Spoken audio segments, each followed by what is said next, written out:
probably help if I had my mic turned on. There.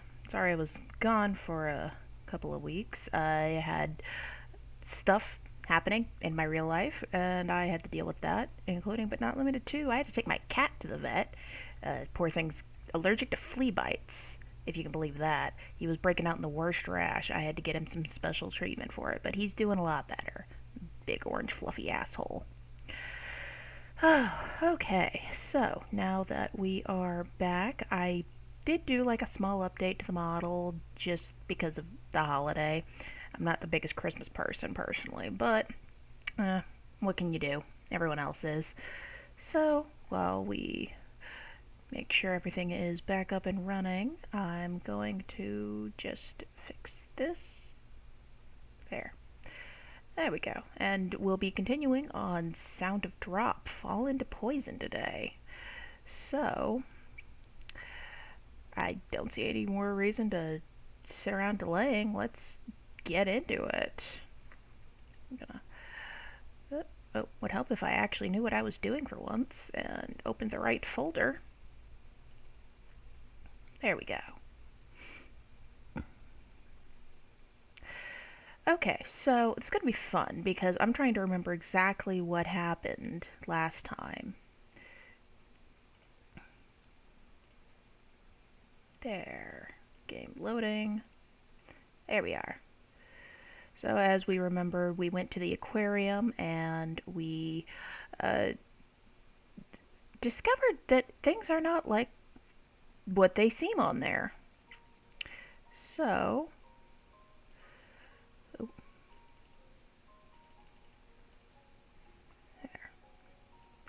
chat showing up. There we go. So let's take a quick look at the CG gallery first. Okay, so we had our little traumatic moment with finding the dead fish. We found the jellyfish room that was full of breaking tanks.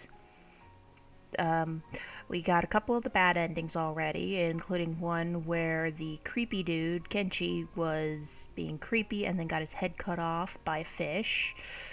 We got the bad endings where we learn that he is crazy in addition to being creepy and tried to kill us. Oh, and that's right, we left off here where our best friend is currently sitting there dying of nematodes, which is pretty gnarly, if I have to say. Were there any more CGs I got? No. Okay. So, let's get back into it. Where did we leave off at? Right, okay. Now, there's the stay with her like this and look for a way out of the aquarium. I'm pretty sure I picked stay here with her last time, and that's what we ended on. So today we're going to quickly do a save and make sure.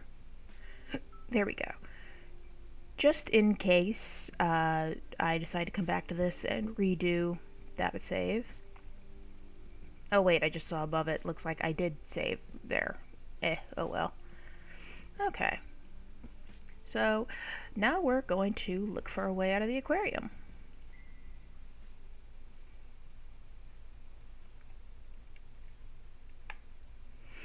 So, now that we've got that going, I'm sorry if the model is blinking weird. I hope I fixed the rigging on her. There we go. The possibility of saving Himeno is probably 0. Or, just as the girl said, it may not be 0. It's not completely outside the realm of possibility. Moreover, Mari is here. Just as she appeared that day, Mari is here. And if you can't remember, Mari is the little sister of our protagonist, who disappeared at the aquarium one day. Was it 5 years ago? What's really fun is I'm going to have to remember how I was doing the voice. The aquarium where nothing but oddities occur. Himeno's condition is also an undisputed abnormality. Saginuma-san herself said that the parasites eating away at Himeno were ones that wouldn't normally attack humans.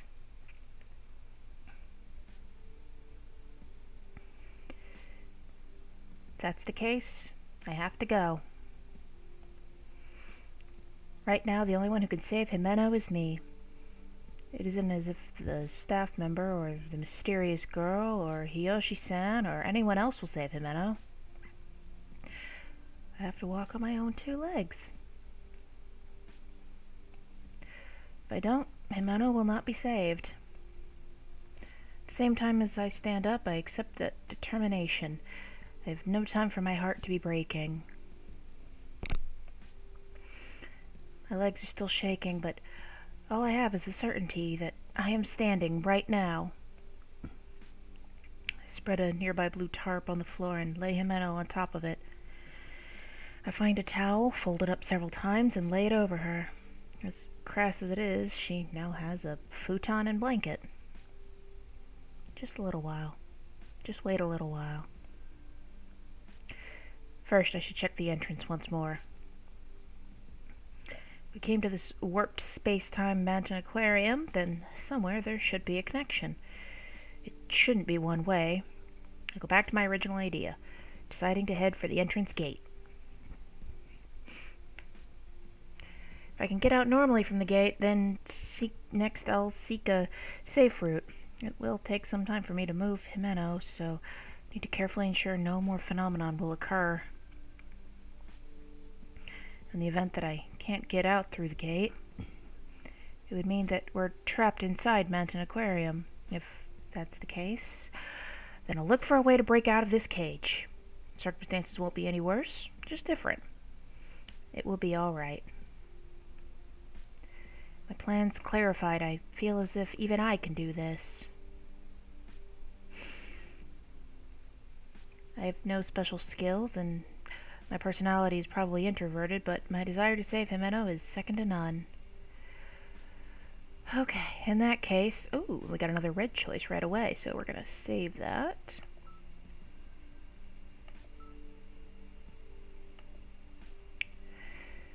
So, we can either go back the way we came, or go back using a new route. I have a feeling that going back the way we came is going to be what kills us. Because we've already established that going back isn't really a option. If you remember back in the... well, yeah, maybe... Now that I'm thinking about it, we may need to go back the way we came.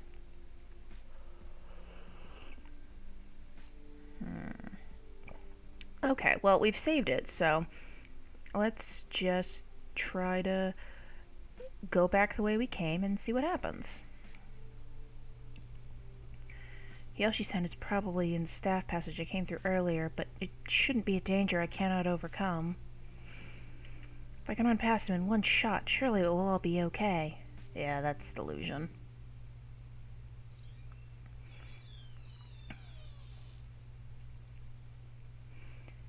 I open the door carefully with a soft ka-chuck. It's at that moment. Gah! Gah! A sharp pain runs up from the base of my neck. Whatever bit my neck knocks me to the ground. No, not good. Gah. Ah.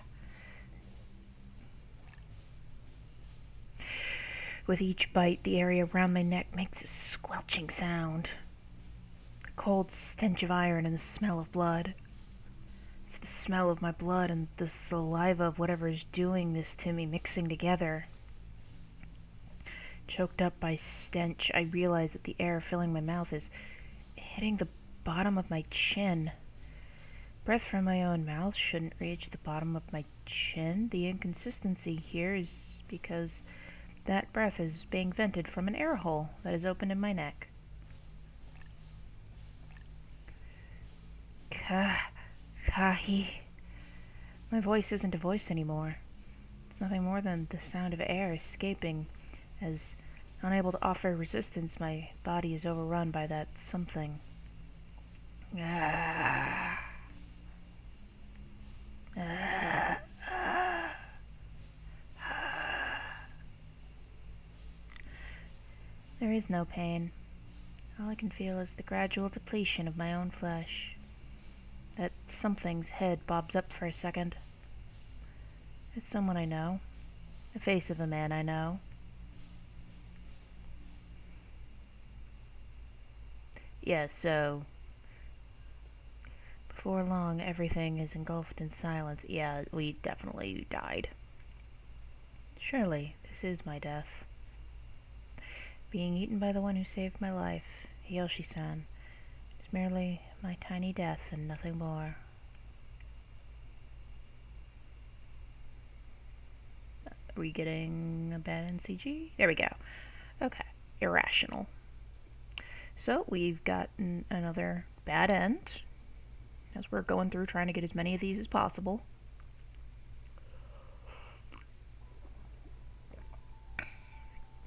Yep, and we got the bad end with him. I know that after you've played through, you can talk him out of it, essentially. So we'll head back to our choice and start over. So that was what happens when we go back the way we came. So now we need to go back using a new route. In order to get back to the gate, it seems there are two similar routes, but I'm afraid to take the path containing the insane Hiyoshi-san, and with good reason. He will kill you. Hiyoshi-san was clearly not normal, you think?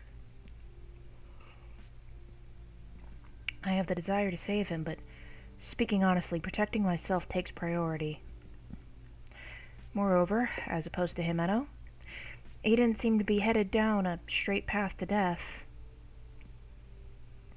If I can get out of the aquarium, I should go check on Hiyoshi-san's condition once more at that time. Because there's no changing the fact that he is the one who saved my life. There. I head back inside the shed and decide to move on using the underground passage. Even if by accident that was the way the mysterious girl had disappeared. Oh, that's right, we also ran into the emo girl.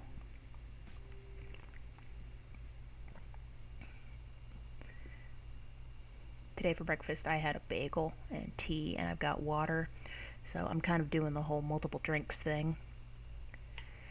Opening the door, I step down a rusty stairway. It's a spiral staircase, and as I step off at the very bottom, I see a dim underground passage stretching out before me. So, oh, I know which one this one is. We're in a server room, and I think we're about to run into our friend again, the emo girl, not the creepy lady. After going down the passageway a bit, I run into a door. It seems that if I do not pass through this room, I cannot proceed. Upon slowly opening the door, I see several computers and various other machines. Since I see lots of levers and dials with numbers and up-down symbols on them, this must be where all the machines in the aquarium are controlled. They probably control the tank temperature, oxygen regulation, lighting, and such from here as well. At any rate, I should keep moving.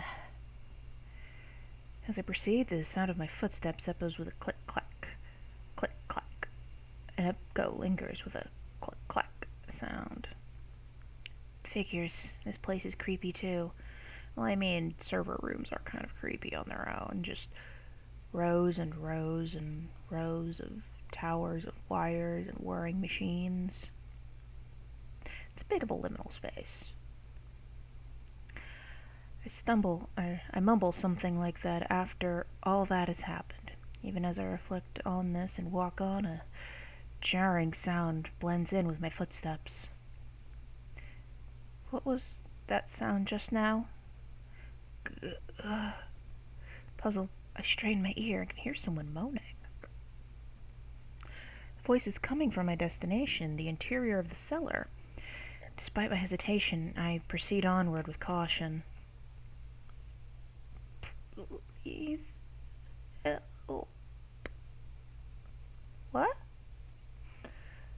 After taking several steps, the voice becomes clear. Peering through a gap in the machines, I discover the origin of the voice.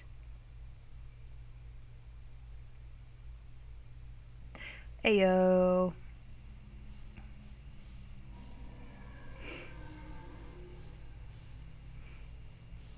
Shamu, what are you doing here? That girl's not a billionaire. Kya! I scream without thinking. In a corner of the control room, something completely detached from reality is taking place. Is that an orca? But how? I give the voice to what lies before my eyes, a plump, round body with a distinct contrast between its colors of black and white. On the opposite side of its sharp, shark-like fin, its mouth with its tapered teeth all lined up. That's right. Orcas swimming around in here, in this room, with no water. They swim about in the air. It isn't just that they float in the air. They move and swim about using their fins and bodies. Willie, what are you doing here? There's no billionaires in here. Moreover, there isn't just one. 2, no, 3. There's 3 of them swimming right before my eyes. Marine creatures that are much longer than the span of my 2 arms if I were to spread them wide. How? The orca continued to swim about, unaware of my presence. No, at this rate I'll be attacked. As I realize this, I step back. However, immediately after I do so, I catch sight of the owner of that small voice. That girl is... The 3 orca are swimming around, encircling something as if it were their prey. That something at the center is a girl around the same age as me. A girl I ran into only a short while ago on stage. Her eyes are wide and she trembles with a terrified expression, standing stock still as her only escape route is blocked. Her mouth is flapping open and closed. It's as if she's having trouble breathing. Yeah, this is definitely some fuckery going on. Oh, and we've got another red choice. As the orcas swim about, they occasionally point the tips of their noses at the girl. They probably aren't smelling her, the movement appearing to me as if they are sizing her up instead. So, as always, we are going to save. Where are we? The underground control room. Oh, someone's note. 1. When did this change from the mountain aquarium I was aiming for? It used to be a place to study how to protect a marine ecology and have chance meetings with unknown sea life. Now it's touted as an entertainment and date spot. I can't accept this. Ooh. I wonder if that's a note from perhaps a founder? Maybe someone who wants to see Mountain Aquarium change? Okay, so knowing what I do know about this game, I know that we will have to save this girl if we want to, move forward. So, first things first, let's see what happens if we try not to save her. No, I can't worry about that right now. I avert my eyes from the girl and the orca, backing against the wall as much as possible. Against the wall, I stealthily move on, one step at a time. I'm sorry for the girl, but I have no time to waste right now. I have to help Jimeno as quickly as possible. Trying to make no noise, I head cautiously for the exit of the passage. Ugh. I don't think that was a good sound. I don't think that was a good sound either. I think we're about to find out what happens if we don't help her. With several meters remaining, my ears suddenly began to ring. Huh? What? I'm spinning round and round. Immediately after, I lose the ability to stand. Baffled at the suddenness of what is happening, I collapse on the spot. No, why? Since it isn't as though anyone will answer, I struggle to pull myself up. Getting a grasp on the floor is impossible. It's trying to grab a bubble. My vision is spinning, leaving me unable to grasp whether the floor is the wall or the wall is the floor. Gradually, breathing begins to feel difficult. I can't breathe. I can't get enough oxygen. Oh, hey, look, we're back at the beginning of the game. Before I know it, I'm in the ocean. I struggle to right myself in this unchanging ocean with no up or down. If there's no ground, that means it's impossible to do something like stand. When the orca hunt, they fire off ultrasonic waves. This causes their prey to lose the sense of equilibrium in their semicircular canals. Long ago, I heard that somewhere. So it's already too late. I am prey, merely bait for a predator to feed on. Becoming their focus before I realize it, the three orca are swimming around me. Having no sense of equilibrium, there is no way I can tell which orca is to the left of me and which is to the right. Dun dun dun. Adjacent to my spinning vision is a dark brownish-red clump. The deep red liquid flowing from that clump blends with seawater. Whether I flee or not, my fate has been decided. Within this ocean where I cannot see the bottom, I await the same conclusion as that piece of meat. With me chosen as their next target, I will be eaten by those orca. The tips of those tapered teeth sink into my skin. Being torn apart is just as it is explained in the reference books. Wow, I did not say it. Let's try it one.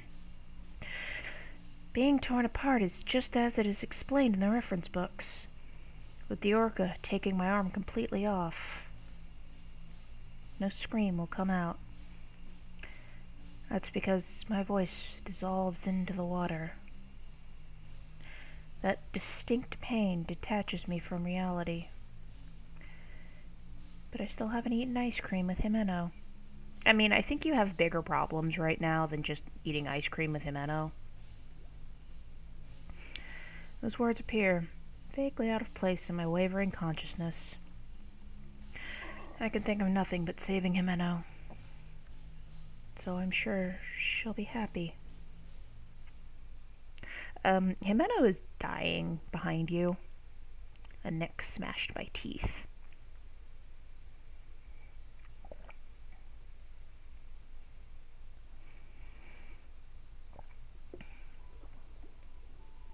Hey, we got a new bad end card. Okay, so this is actually about where I left off back when I was playing this on my old computer. So from here on out, we're going to be flying mostly blind, aside from what little I do know about a few, like, end game spoilers that I've mostly just gotten from looking at the Steam community page. There we go. Okay. So that's what happens if we try to just hurry along, is the orcas presumably turn on us, or perhaps there were more orcas than we initially realized.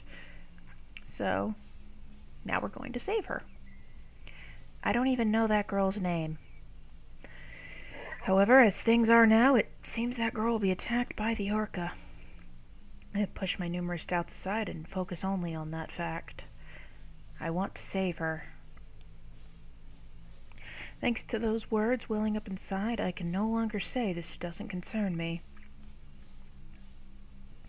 Moreover, if it were Jimeno, she would surely get involved. Even if I saved Jimeno after ignoring someone in trouble, she wouldn't be happy about it. I'll save that girl.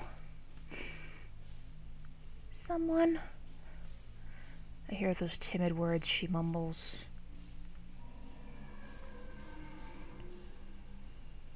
Little by little, the three orcas swimming in the air seem to be tightening the circle they have made.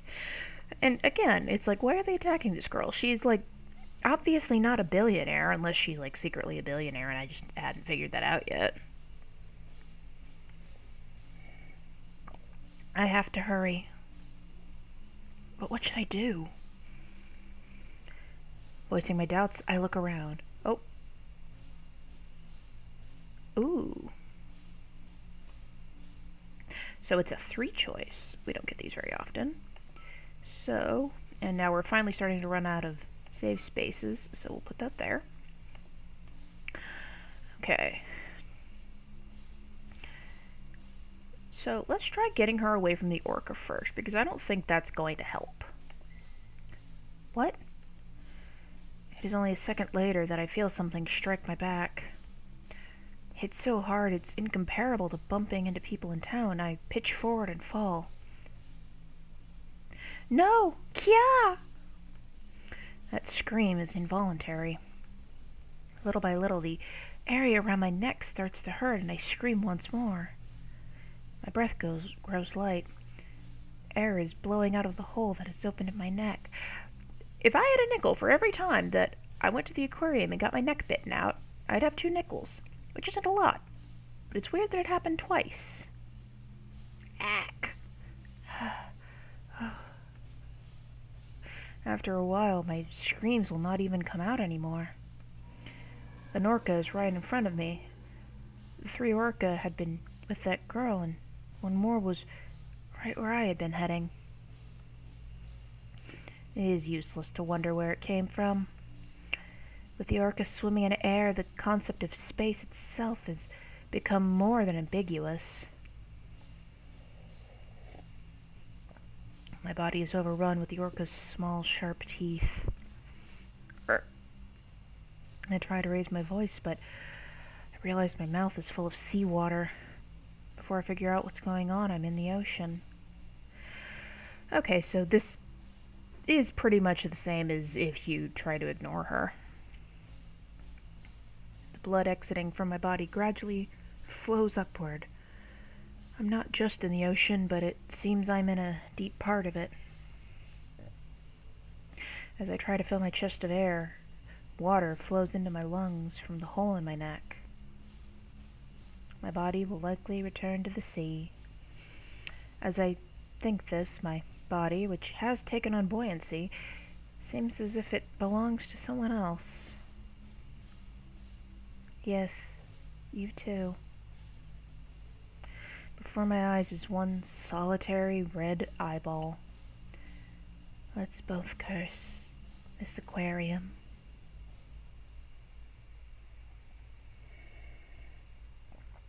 So, again, that's basically the same. Oh, who is that? From someplace up high, I'm following a pink shadow. It's moving. It's moving beneath me. Mayu, where are you? I see. She's alive. If so, then I need to bring her with me into this malevolent aquarium. Okay, so that was a little different. That time we died and became one of the ghosts in the aquarium actively. Chains of descent. So we're starting to put together a small picture of what's going on in the aquarium.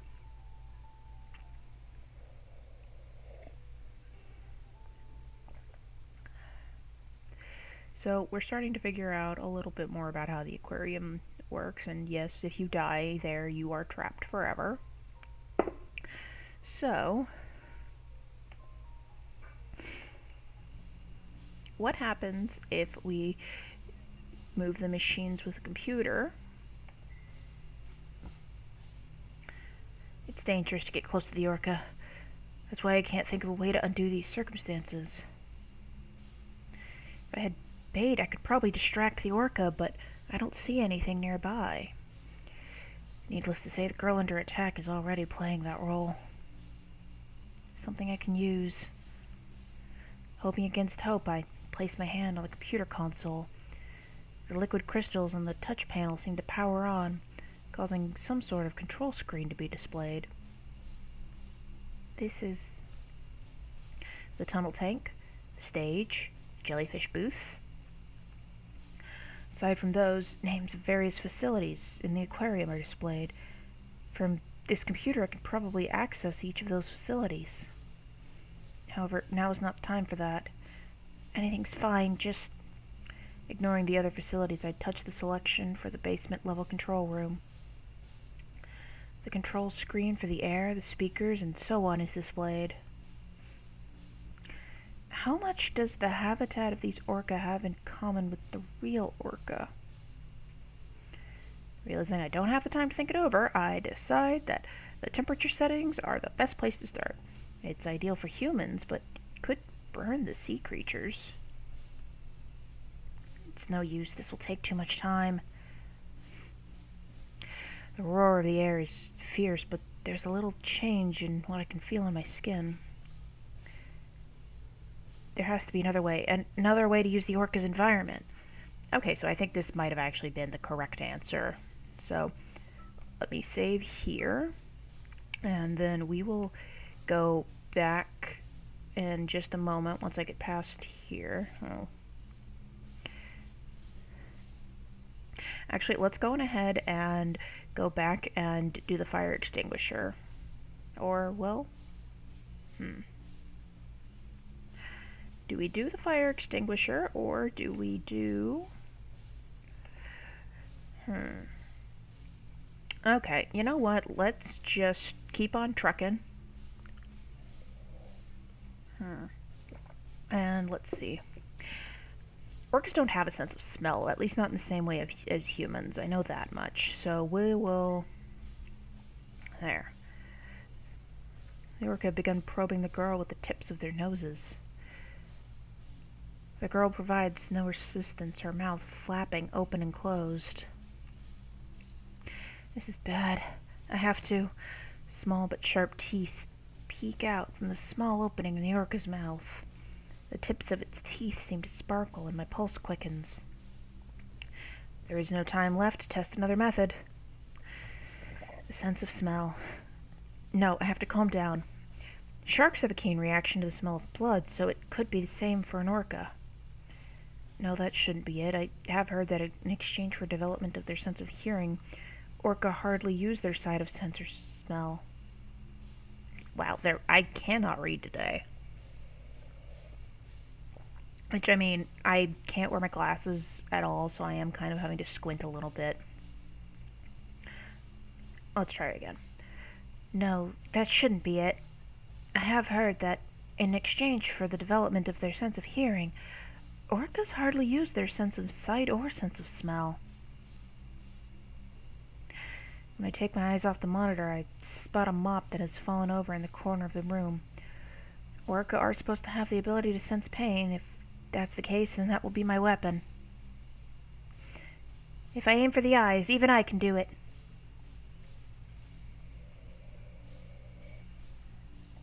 Even I know how powerless I am. But if it's a soft spot like the eyes, I should be able to get them to fall back with this mop. I'll save you now. I ready myself, then leap at the orca. I thrust the opposite end of the mop at the orca in front of me. The tip of the wooden mop digs into the orca's right eye. It gives little resistance, only a soft sensation in return. Right away, fresh blood floats upward. Defying gravity, it acts the same as blood flowing to the surface when you started bleeding underwater. The orca shakes its large body as if it's moaning in pain. Ah! As I shout, I pierce the orca's left eye with the mop. Trembling against the squishing sensation, I put all of my strength into it. Even as fear takes over, it isn't as if I can stand by without taking action. Even after seeing blood spout out from its left eye, I continue to stab it. The nerves inside the eyes are connected to the brain. With the mop handle being as long as it is, I can reach the orca's brain. No, no, ah! I will kill the orca. Despite the fact that I'm doing the one attacking, I scream. If I had just seen such a big creature at the aquarium, I would have thought how cute it was. But I have to kill it now. I push the mop into its brain, twisting it as I do so. Looking away, I twist the mop faster and faster. I am scrambling its brains by my own hands. If I don't resolve myself to this, we will both die. So you're lobotomizing the orca, which, kudos for that. The orca gives no resistance and stops moving. When I pull the mop out, the left eye dangles from the still connected red muscle. I did it. Somehow I killed one. Now I just have to do the same to the other two. I steady my quickening breathing and ready the mop. I'll save you.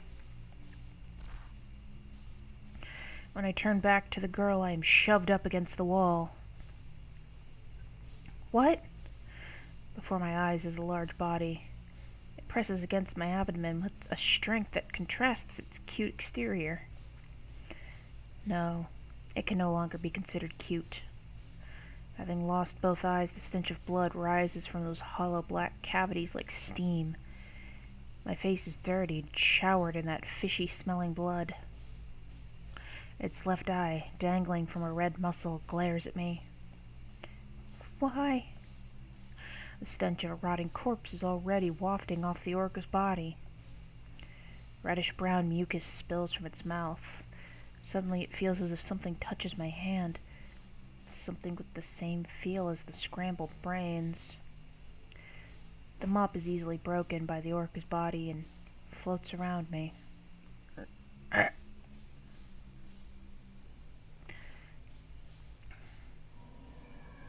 Despite all of it, we still died. Unable to endure it, I cough up air. The air turns to bubbles as I look toward the ceiling. No, there is no longer a ceiling here. This is underwater. If it weren't, blood wouldn't float upwards and the mop wouldn't float about. Instead of air, I breathe in water. It's salty. Seawater.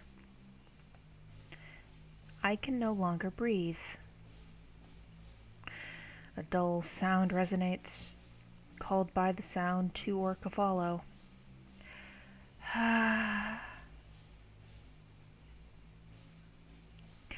So, despite attacking one of the orca, it looks like we are still dead. As if playing around, two of them ram me with their bodies. My insides are jumbled. Something bitter wells up in my mouth. I vomit up something reddish-brown. It resembles the guts on an anatomical model. The only difference is how soft this is. The orca bare their fangs, as if they've finished playing. Little by little, my body is diminished.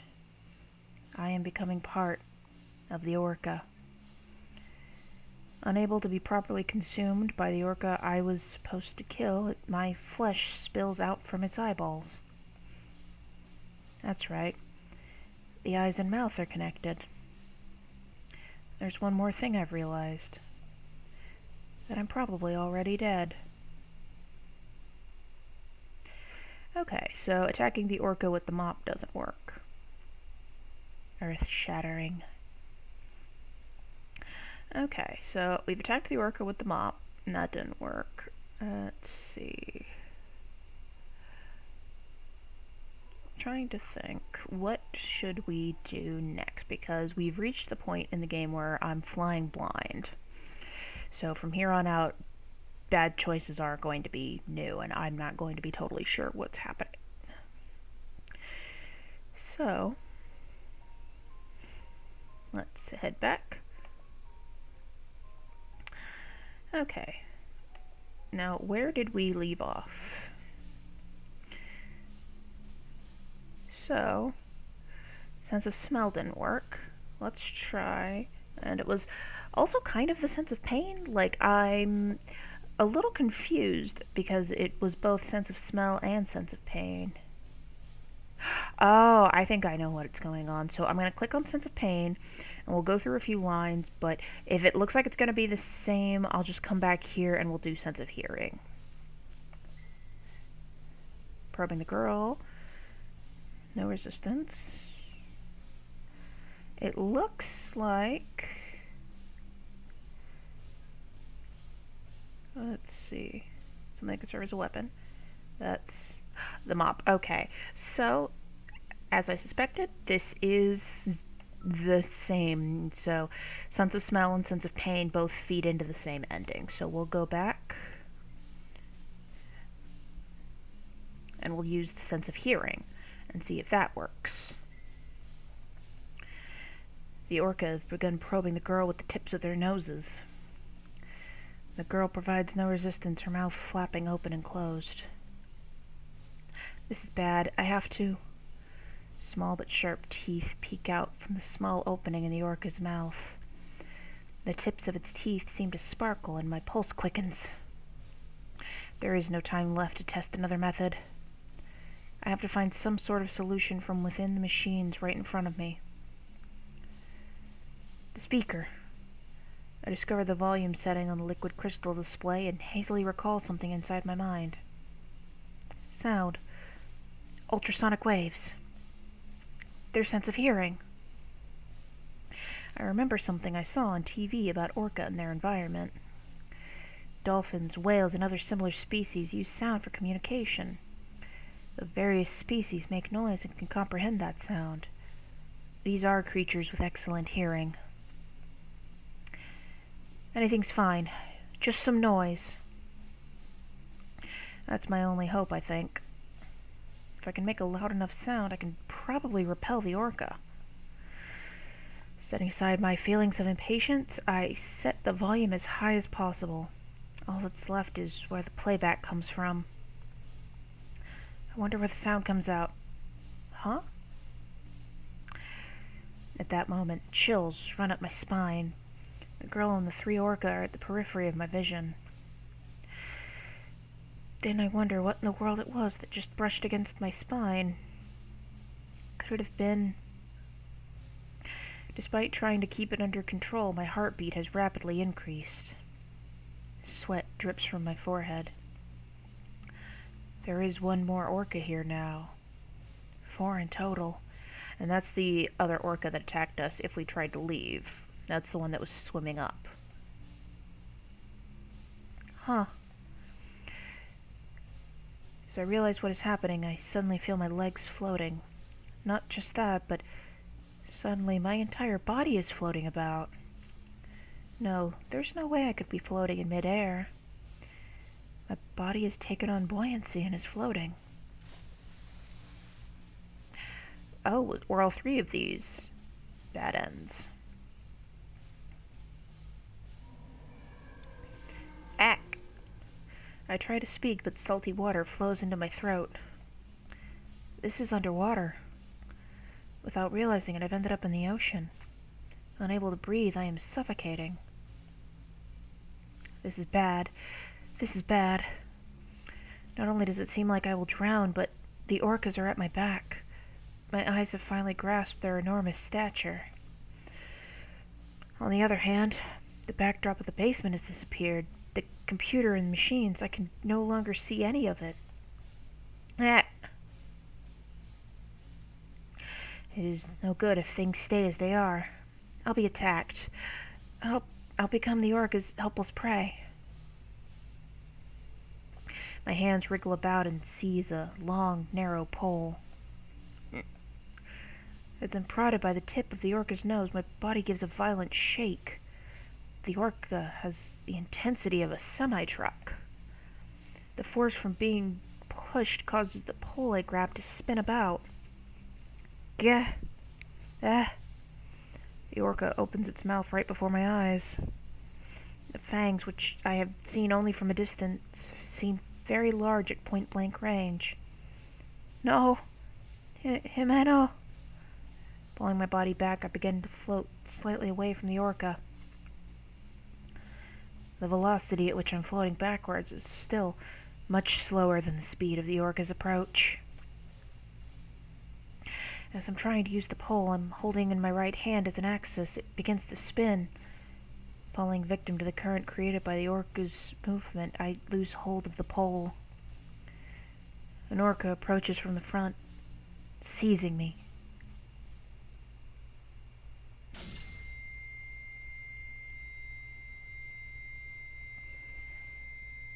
Oh! Just as the orca's fangs graze my head, a screeching keen sound reverberates. Kia! My body hits the hard floor with a thump. With hard, ragged gasps, I realize I can breathe. What? The seawater that once surrounded me is now gone. I'm once again in the place with all the machines. As if a filter has been placed over my ears, I cannot hear clearly. Strange. More importantly, that girl. There's nothing where my eyes land. Seeing that a shadow has fallen over me, I look over my shoulder. Hey, we managed to survive, literally getting tossed into the ocean.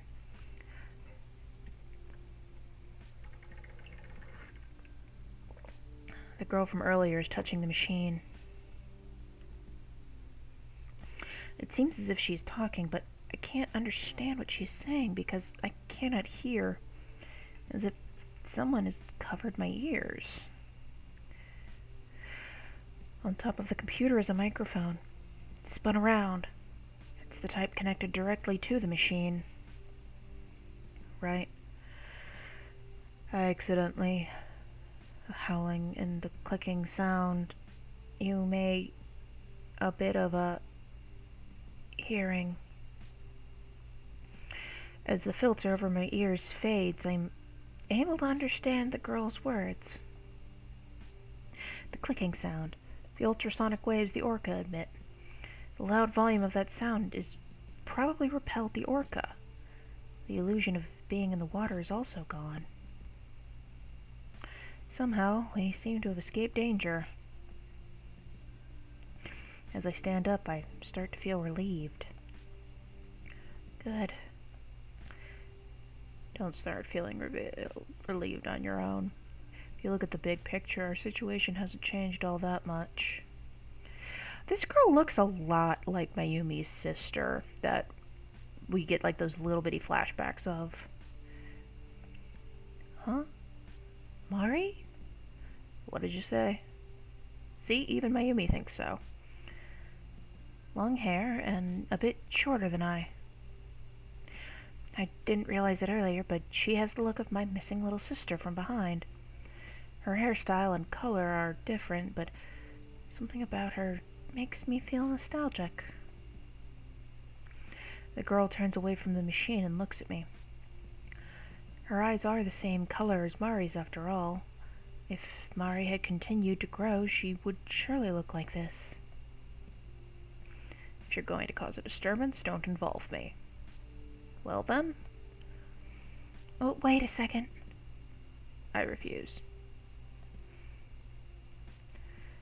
With no concern for me, the girl begins to walk away. She must know something, my intuition tugs at me. Wiping the dust off my butt, I follow after her. It isn't that I'm trying to cause a disturbance. If I truly believe this girl to be Mari, then I may have to deny what I see before me. I only want to speak with the girl. However, in spite of these thoughts, my words will not come out.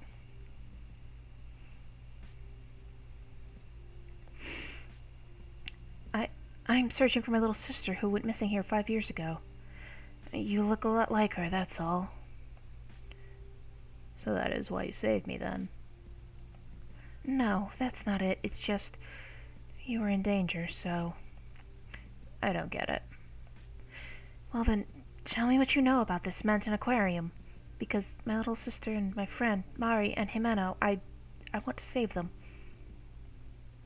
Himeno, the girl from earlier. You were able to pull yourself together then. The girl stops walking for a bit. In that moment of inaction, I am able to reach her side with small steps. Giving me a sideways glance, the girl speaks quietly. I'll pay back my debt now. Debt? The debt I owe you for saving me. I don't see it as something you have to pay back at all.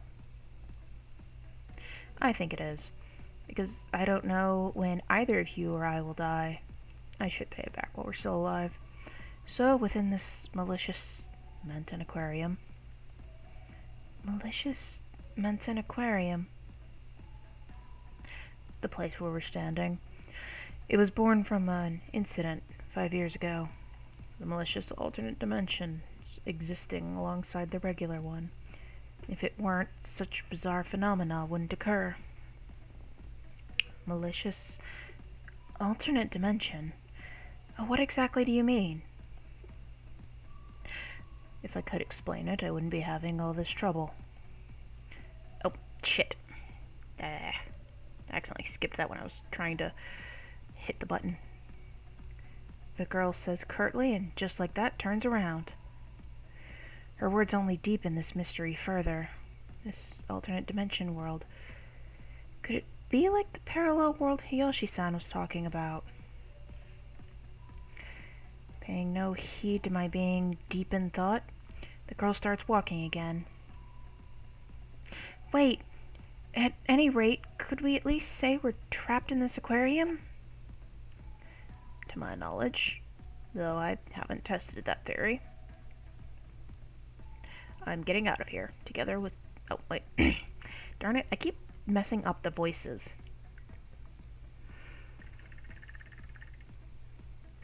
Okay, get some water. Gonna try again.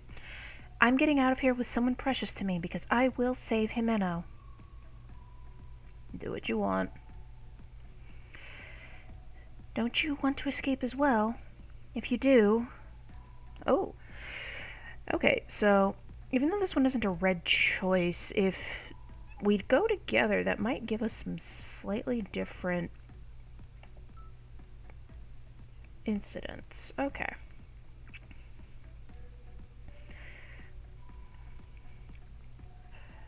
Let's go together. We'll go together. There's no need. I don't want to run away from this place. The girl rejects my proposition flat out, giving the impression that she would never accept. Okay, so probably can't actually travel with her then, which I guess makes sense. Quickening her pace, she walks back in the direction of the previous room. But I was planning to go this way too. That's right. In the end, moving forwards means our destinations are the same. Moving at a trot, I follow the girl. Okay. So we probably can't convince her to come with us. But we'll at least travel together for a bit. There are stairs at the end of the underground passage. Climbing those stairs leads to a waiting room for staff. According to the map, it seems this waiting room is connected to the passageway where Hiyoshi-san went crazy. However, I cannot hear any particularly strange sounds. There are various things scattered about this room, and they seem to have been left this way for some time, but it doesn't appear to be in disrepair the way the stage is. Why are you following me? Because, in order to find the clues to escape from this aquarium, I have to keep moving forward. Is that so? By the way, can you tell me your name? If you're going to ask someone your name, you should give yours first. Right. I'm Nakanobe Mayumi. I'm usually called Mayu. How about you? There is no need for me to tell you. The girl mixes a sigh in with this brief conversation. Thinking that I'm the one who feels like sighing, somehow the conversation has come to a close. Though her attitude towards me is cold, she has shown no outright aggression, reassuring me that I'm no longer alone. It feels like someone was here recently. I mutter on spotting someone's clothes and partially consumed sports drink. As if having reached the same conclusion, the girl returns my glance. In this aquarium... Hold on, I keep messing up the voices. In this aquarium, each room is completely different, being completely ruined or being in use like this room. You think so too, then? She's surprisingly receptive to what I said. The girl sits down on a sofa in the staff room, motioning for me to sit opposite her. She seems to be telling me she wants to talk everything over thoroughly. The phenomena of Manton Aquarium. You mentioned how every room is different, but I think that each door you take is different. What exactly do you mean? I hoped you'd be sharper, but you're a blockhead after all. You have also experienced opening a door to find things have changed, am I wrong? Yeah, I have. Things like hearing strange voices or having a normal person go crazy. The girl places her hand on her chin, a serious expression appearing on her face. I didn't think she would listen to what I had to say at all, but apparently Manton Aquarium is the exception.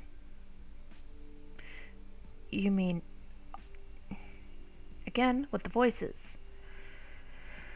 You said also. Does that mean you have as well? When I entered one room, I was choked by the stench. I thought it was from the tanks not being filtered, but no matter how many rooms I passed through, I realized the situation in each room was completely different. It was the same for me. Thinking I didn't completely grasp the situation, I tried going back the way I came.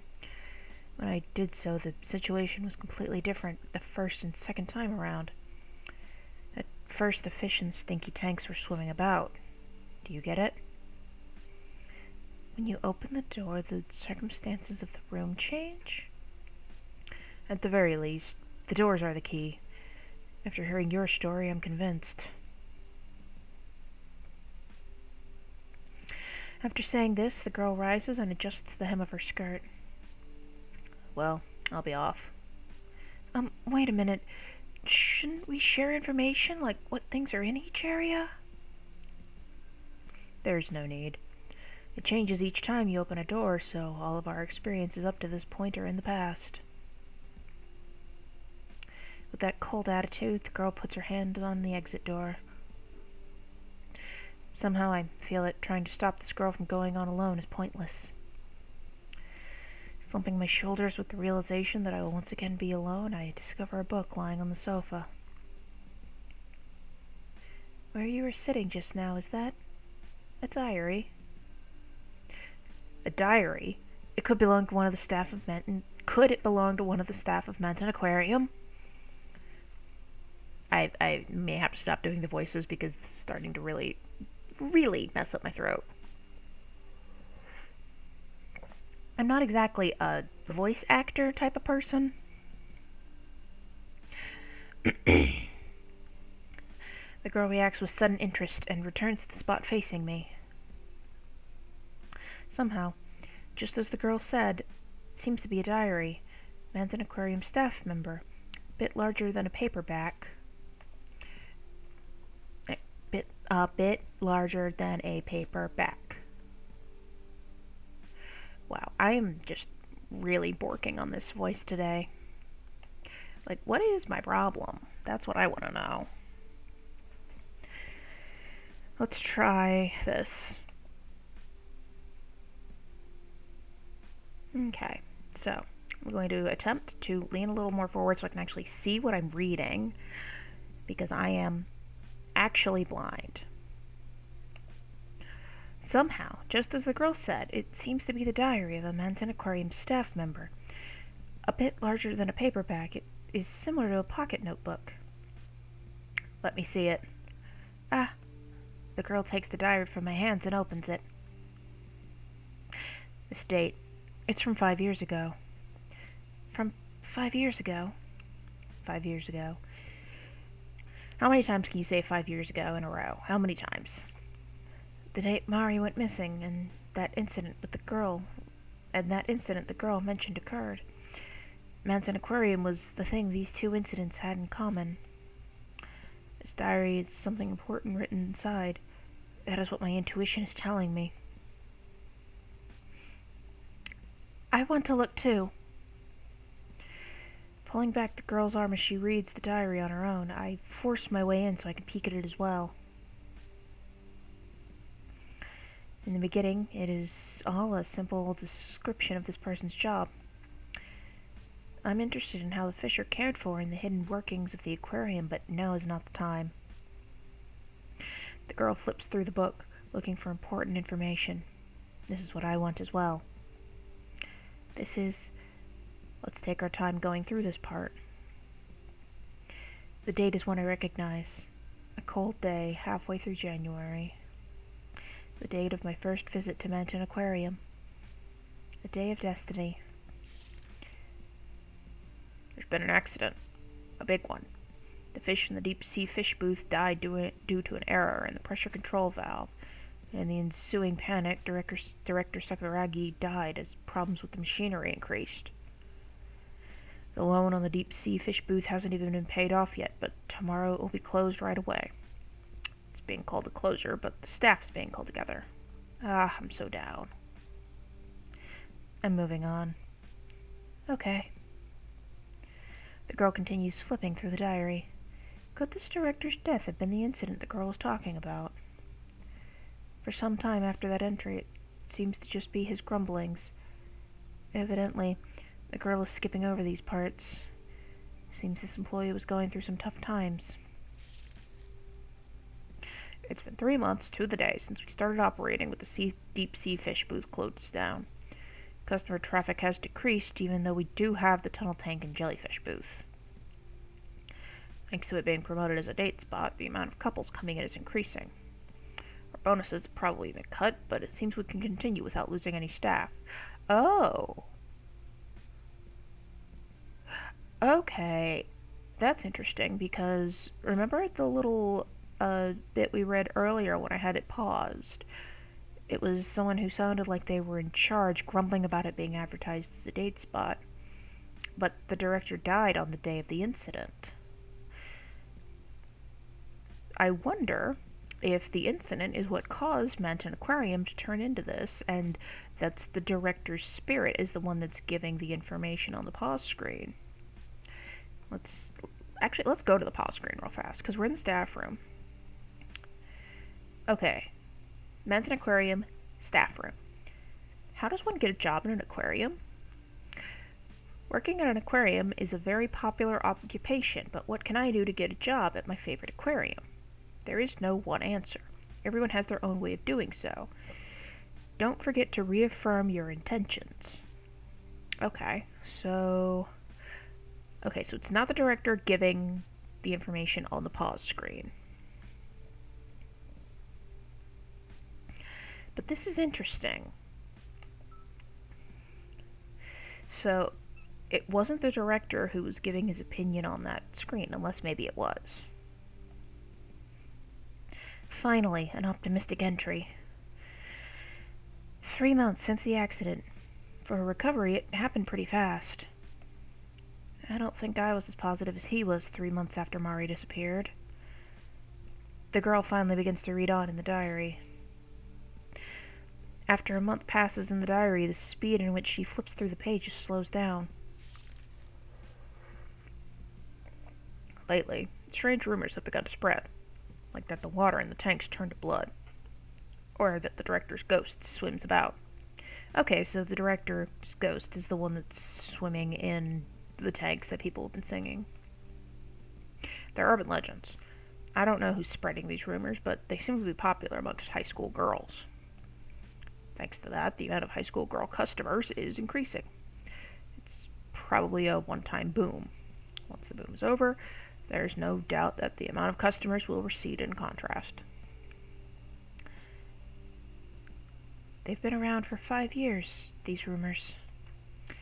The girl nods at my words. She still doesn't take her eyes off the diary. Though the rumors should be fading into obscurity, they seem to be steadily increasing in their grandeur. I've been asked things by girls like, the director was killed, right? It was a murder, right? That shouldn't be happening. Well, it's fine as long as the girl is cute. Weirdo.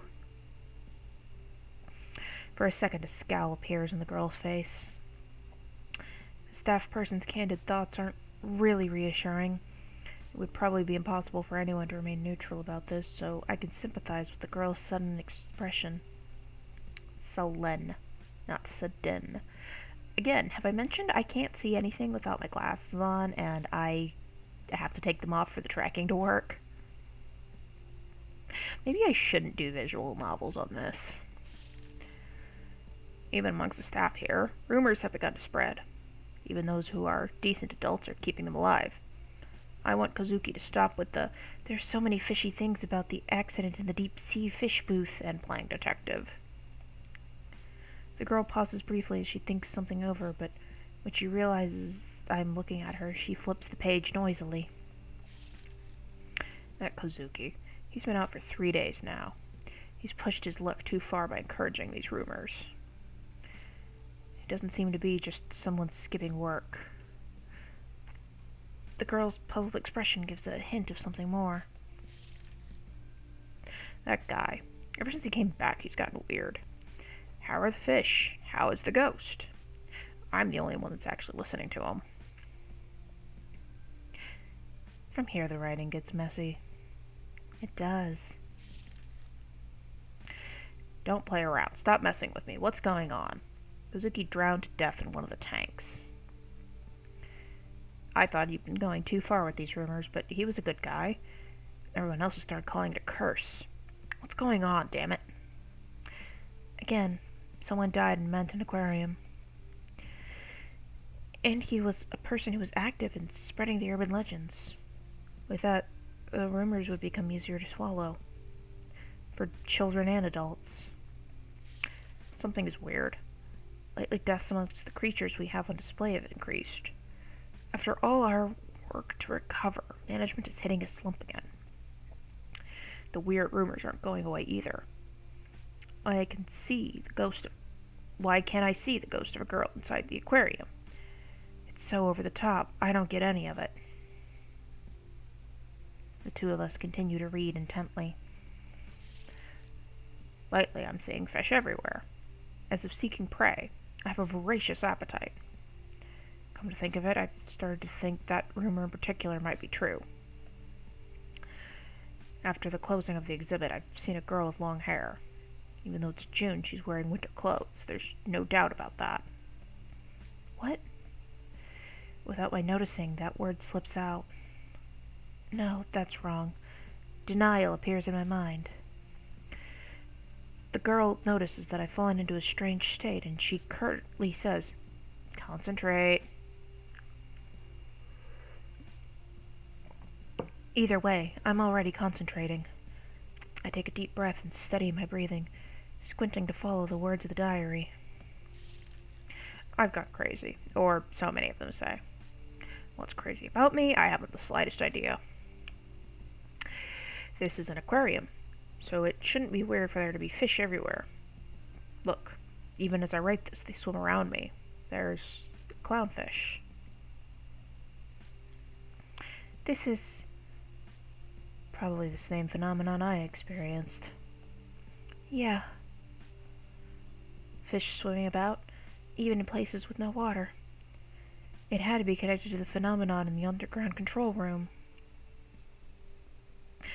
Even with this girl and I having experienced being attacked ourselves, it feels like I'm still resisting for some reason.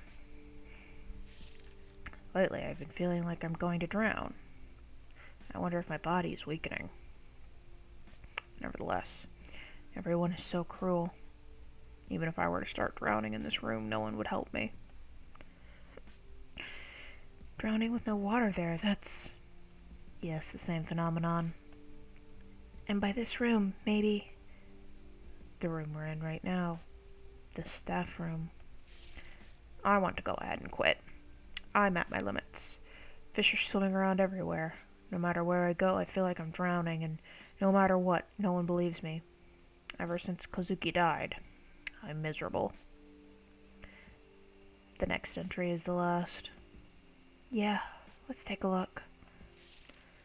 I wonder if my past life was a fish. Recently, I feel no resistance in the water. I wonder what that means. Who knows? The girl closes the diary and places it on the table with a dull thud. Okay, finally I could stop doing the diary voice.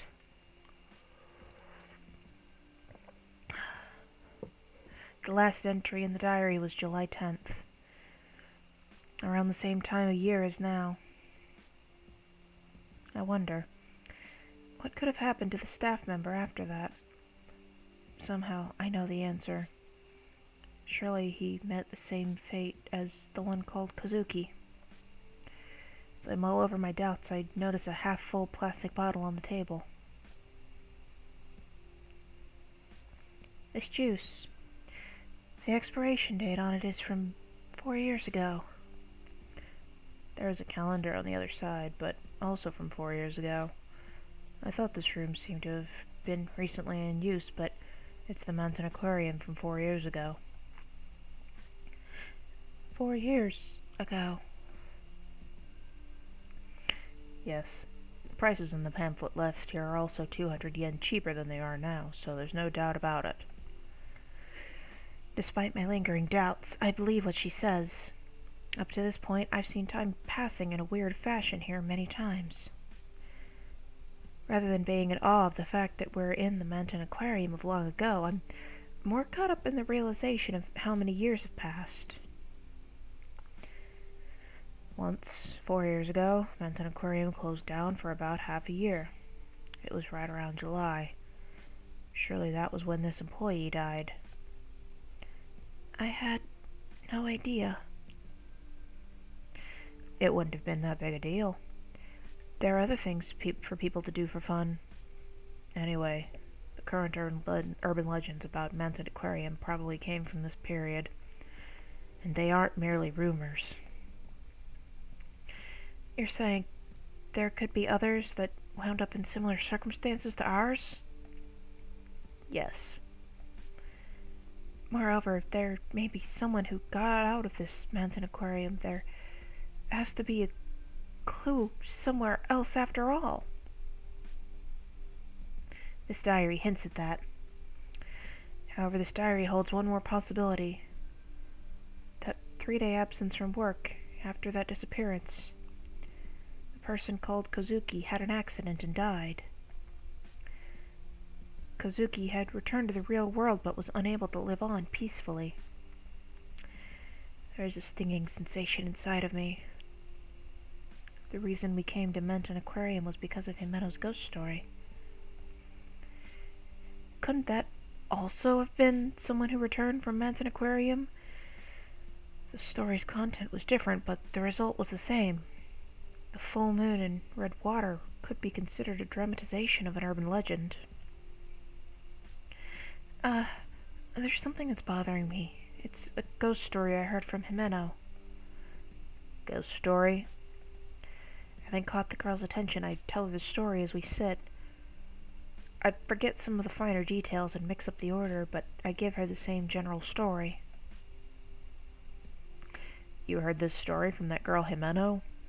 You don't know any more details? That's all I heard. Himeno insisted it was a rumor, so she probably doesn't know any further details either. I see. By any chance, have you heard that story as well? Some time passes, but the girl doesn't say anything else on the subject. The girl's expression seems a little different than it has up until now, but I cannot get a deeper read on it. Not allowing the silence to continue much longer, the girl speaks without looking at me. Thinking about it won't do any good. Well, I'm going. Wait, didn't I tell you? I have no desire to run from Mountain Aquarium. The girl says this over her shoulder, putting her hand on the door to the staff room. According to the map, the side the girl exits from leads to the gate. The girl, having turned down my request for company, I can see that she's no longer going to stop to help me, so I don't try to make her. And now I am alone once again.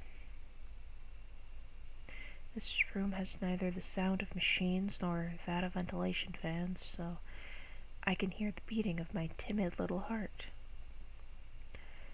I remember another rumor the staff member wrote in the diary. A girl with long hair and winter clothes. The girl was referred to as a ghost. She wasn't in the story Jimeno told. What it may have hinted at was that Mari had already become a ghost, so the Mari that appeared before me was... One part of me agrees with that thinking, but another part of me rejects it. I am torn between the two, and the inside of my eyes grows hot. But there's no use thinking about it. I have to move forward. If I falter, nothing will change, right? I am alone again, but it isn't as if I don't know anything. It isn't as if I can't do anything. So we can decide if we want to save Jimeno or Mari. And we're gonna save, even though this isn't a red choice. Again, I'm trying to save after as many choices as possible, so if we decide to keep going with this game, we can come back and try to get as many of the endings as possible. So, we have a choice. We can either try to save our friend Jimeno, who is possibly still alive, or we can try to save Mari, who is definitely dead. I don't know which one would be best. I don't think there's anyone actually watching the stream right now. So, let's see. Let's try to save Jimeno because she might still be alive. We'll come back and we'll try to save Mari later. That's right. I will save Jimeno. I won't just say that she can probably be saved. Within this aquarium, I have to be determined. That girl had steeled herself. Because she had no doubts, she seemed strong. I'll move on. Saying this, I reach for the door to the staff room.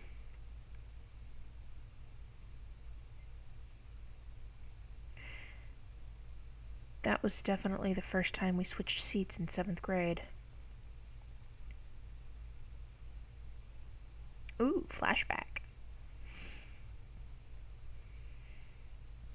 Okay, who will... Oh, hold on. I forgot I was doing a voice for Jimeno. Damn it, I keep having to do voices. Okay, who will I sit next to? Nakabe-san, was it? It's Nakanobe.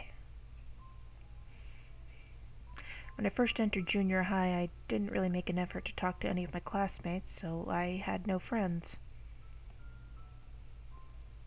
Even now, I have anxiety about talking to people I don't know, but it pales in comparison to the way I was the year before last. During free time, I would read books in a corner of the classroom. During lunchtime, I would slowly eat my lunch alone. That was how it was every day. I knew how to keep myself occupied. Sorry. By the way, Nakanobe-san, do you have low blood pressure? No, not really. Well, I'm your neighbor now. Let's get to know each other. Jimeno was the last one in the row closest to the window, and I was next to her. Okay, so Jimeno was in the protagonist seat. No, wait, it's... Okay, because protagonists are always the row closest to the window, second from the back, so... Technically, she's the one who sits behind the protagonist. So she was sitting in the... It could be a couple different things. It's either the love interest seat, or it's the best friend seat, or it's the bully seat, depending on what genre you're in. Although, I mean, I guess I've seen some people say that the last seat in the row closest to the window is the one that is the protagonist seat, but in most anime, it does tend to be the one that's like second up from the back, because there has to be someone behind them to poke them. Himeno ended up with no one else to talk to, so she did all she could to talk to me. Or at least that's how I saw it. That is a bit of a weird conversational opener to ask if someone has low blood pressure. Ah, Mayu, your lunch is ground steak with cheese inside. I just love it. Let me have a little. Ah, my side dish. Okay, I'll give you the pork for my yakisoba bread, Mayu. No thanks. Jeez, quit being so picky, Mayu. Mayu. Yeah, Mayu. You're Mayumi-chan, right? So I thought I should call you Mayu. You remember my name? This exchange took place 2 days after our seats changed. I still hadn't opened my heart to Himeno. Undaunted by my curt manner, Himeno would do things like reach for my boxed lunch. Up to that point, I had never told her my first name, but Himeno called me Mayu. After that day, something changed. I would initiate conversation with Himeno, and even after that semester and the next seat change, Himeno would bring her lunch over and eat with me at my desk. Before I realized it, Himeno and I had become friends. I wish it was that easy. It was next to impossible for me to make friends in school. I kind of just found people to sit around and hang out with until I found the group that didn't immediately kick me out, and then we'd become friends with people in that group. But I was an incurably weird kid. And now I play video games on the internet for a grand audience of 0 people. So I think I'm still the incurably weird kid. Before I realized that Himeno and I had become friends. The first time Himeno and I ever argued was in the summer. Should we see a documentary or a horror movie? It was a trivial matter, but it was important to us. After that, Himeno and I fought numerous times, but we made up just as many. Every time it rains, the ground hardens. Himeno, I muttered to myself. Even with today's argument, we made up. There was nothing else more important than Tamagawa Himeno, my one and only best friend. My best friend. Yes, that's right. No matter what, I will protect her. I have said it before and I will say it again. Gay. Your Honor, they are gay.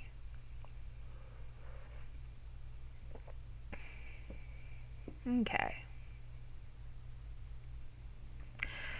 Okay, we've made it back to, this looks like the entrance. After I leave the staff room and walk for a bit, the entrance gate appears in my line of sight. I exit into a different place from the staff passageway I entered with Yoshi-san. This aquarium has more back passages than I thought. Thinking it over, I've almost walked the entire aquarium. The only places I haven't visited are the places for authorized personnel only and the closed-off deep-sea fish booth.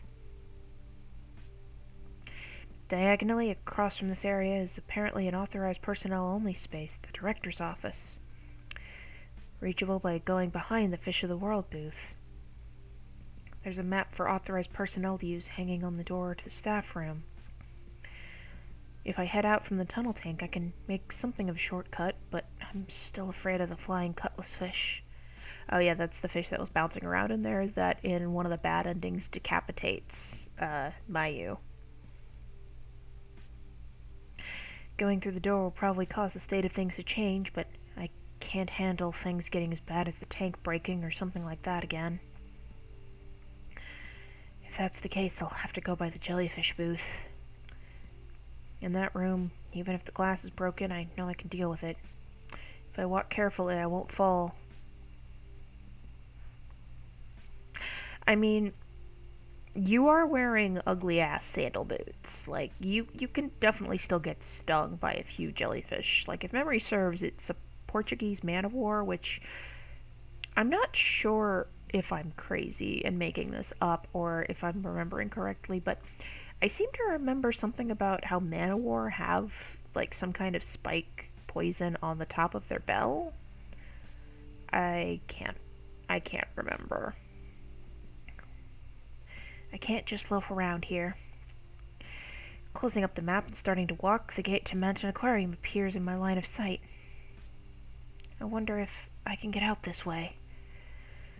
The question born from within me has a simple solution. The girl had said this aquarium was isolated in a different dimension, but she had also said that she had not tested that idea. I think I should try tossing something in, so I roll a bucket that had been knocked over. The bucket passes through the gate, and at the very center of the gate it disappears. It vanished. From here, I could see the Mountain East building elevator. There might be some value in using my own body to test it. Ooh, red choice. You know what that means. Boop. Okay, so we can either run ourselves right through and see if that does anything, or we should stop. I have a sneaking suspicion that trying to run straight through is not going to go the way we want it to, so that's going to be what we do first. I prepare myself, then push the door to the automatic turnstile with my hands.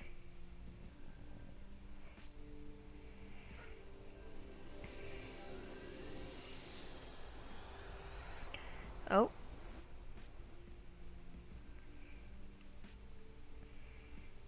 What? For some time, my consciousness feels like it's gotten hazy. When my head clears, I can hear the sound of chatter. Could I be... What's wrong? This is Mountain Aquarium, isn't it? Yes, that's right. You can purchase tickets over here. Noticing that I look disoriented, the woman speaks to me in a kind voice. Her uniform is the same, but her manner is quite different from Saganuma-san's. It's kind. Could it be? I have no room for any doubts. Numerous people are entering and exiting through the gate. I can't hear any strange screams either. I was able to get back.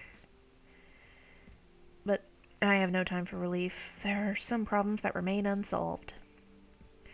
I'd like a return ticket, please. I hold out my ticket and complete the re-entry procedure. I pass through the gate and find only customers having their fill of the aquarium. The Fish of Tokyo Bay booth is exactly the same as it was before.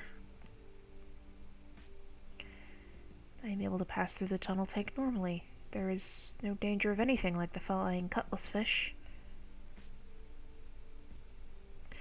In the Fish of the World booth, there are tons of brightly colored fish. There are no mummified dead bodies or fragments of destruction. The jellyfish booth is as pretty as ever, however, with no phenomena taking place, this only causes my uneasiness to grow. I can't get back.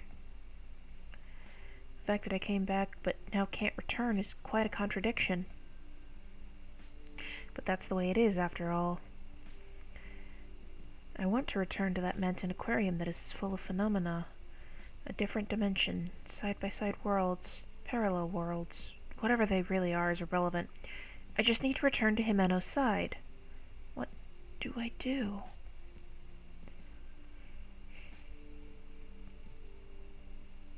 I run through the entire aquarium once. Even so, nothing happens.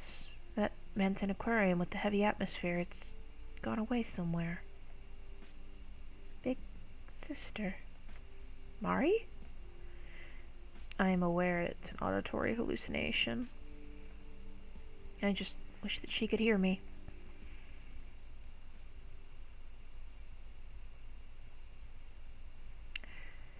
After that, I'd search for Jimeno until the building closes. But with a staff member hanging around me and urging me to go home, I am finally forced out. Slumping my shoulders, I tell the police what happened.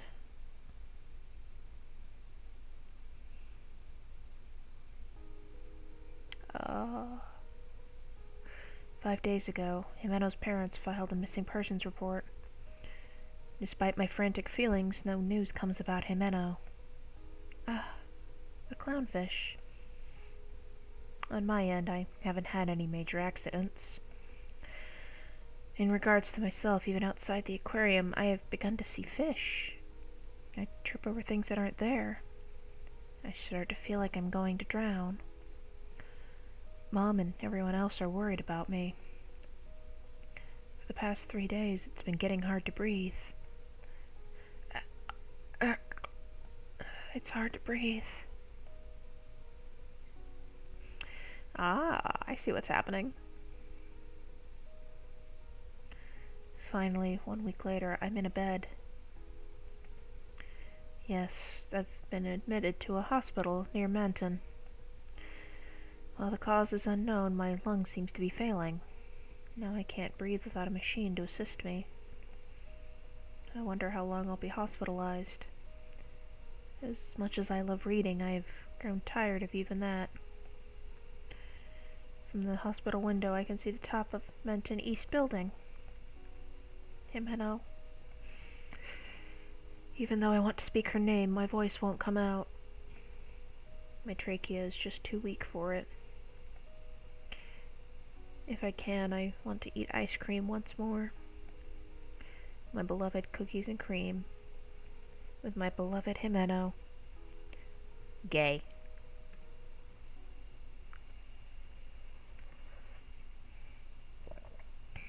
Okay. The future of the reckless. Okay, so by trying to leave before we've found Jimeno or solved any of the mysteries, that leads us to a bad end, where the one where we can no longer breathe properly. And we're spending, I'm assuming, the rest of our lives, or until the red aquarium finally collects us, we're spending that time unable to breathe, hooked up to a machine. Okay. So, now we're gonna go back and get the other choice. Okay. So that's what happens if we just try to run straight through. So now we'll stop. The test having gone well, it still isn't a guarantee that I can get back to the Manton Aquarium where phenomena are happening. Yeah, that is what we found out. Even if I succeed, I'll be separated from Jimeno. But I'll definitely get home.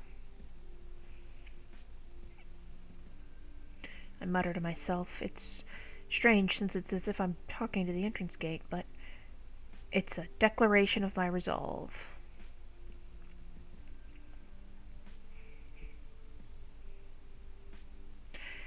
As I move forward, I spot the souvenir shop. It makes sense as I'm going back the way I came, but it gives me mixed feelings. Huh?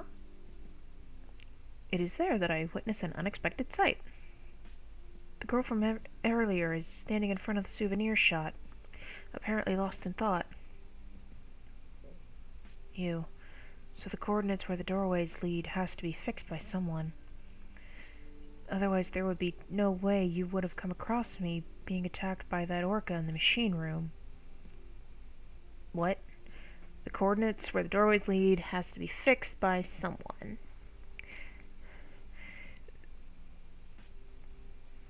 I don't really get what the girl who's reassuring herself is saying, so I changed the subject. Okay, good. I'm not the only one who doesn't know what she's talking about.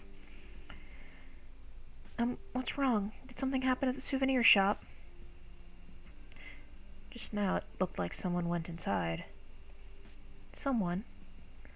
I don't know. It was just as they went in, but thanks to whoever it was, the coordinates are fixed on a safe place.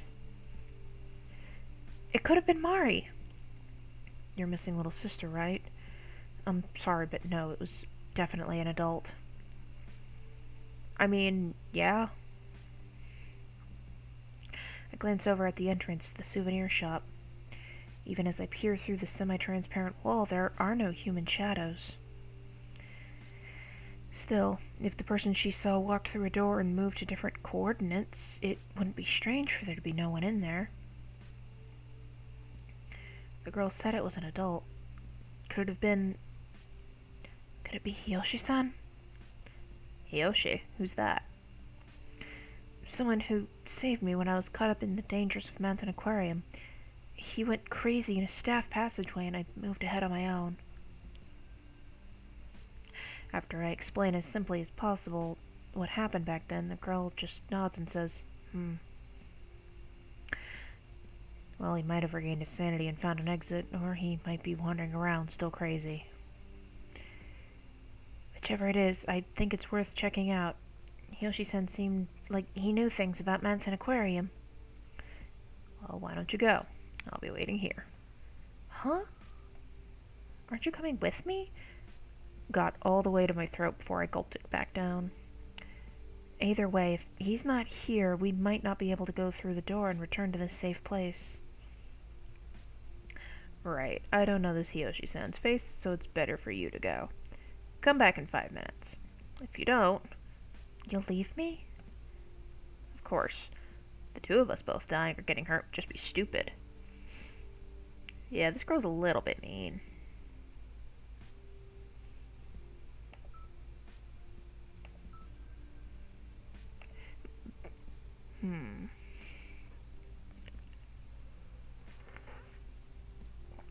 So,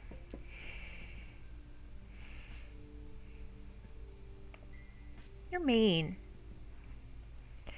Don't expect me to take care of you. I'm making the best choice. Anyway, if you die in there, your friend dies too, so make sure to come back. You don't need to say that. I've already made up my mind to go. Well, I'll wait for you without worry. Okay. So if it is Hiyoshi-san in there, we are probably screwed. Quietly, I open the door to the souvenir shop. The door closes on its own. Not that I'd even tried to leave it open. Thinking back on it, no matter what room I entered, the door always shut on its own. The lights aren't on, but I can still see where I'm going by the light shining through the semi-transparent wall. The only thing I can't see is the girl. The scenery visible from this room seems to reflect the time distortion affecting this room as well. The fact that I've become used to this strange phenomena is a little weird, even for me. The souvenir shop hasn't changed that much from how I remember it. Numerous shelves are arranged so that the purpose of each is visible. There are some for confectionaries, stationery, and stuffed animal. The keychains and cell phone straps are in a place that stands out. Since I can't find any calendars or magazines, I don't know how many years ago or from now this is. Inside the glass balls on shelves are specimens of shrimp and jellyfish. Their price is high. Maybe this is the present. As one might expect, there is no sign of a shopkeeper. So what you're saying is, steal everything that isn't nailed down. I walk the perimeter of the store in a semicircle. I study the room carefully, but find nothing. There are so many things that catch my interest, but I can't seem to get interested in picking them up and looking them over closely. That crystal-like necklace, the seal stuffed animal. Right now I have no interest in orca or jellyfish merchandise. Now I know how a dog being made to wait for a treat feels. I should check over here as well. I go behind the cash register counter where I normally wouldn't be allowed to look. This is the staff's... it's what you would call a back room. There are boxes full of products, a safe, and even employee uniforms. It looks similar to the staff room where the girl and I saw the diary, only this room is more narrow. Inside the back room I find a door. Since this is a place for bringing in merchandise, it makes sense that there would be a passageway connecting to somewhere else. I reach out to see for myself, but it's locked. No good, huh? As I turn back, thinking that this has been fruitless, I find something. A lanyard, with an ID card. It's been thrown on the ground, so I pick it up and take a closer look. I strain my eyes in the darkness. It bears the name Hiyoshi Kenji. Ooh. And even though this is, again, even though these are blue choices, I'm still saving because I want to see if maybe this has implications later down the line.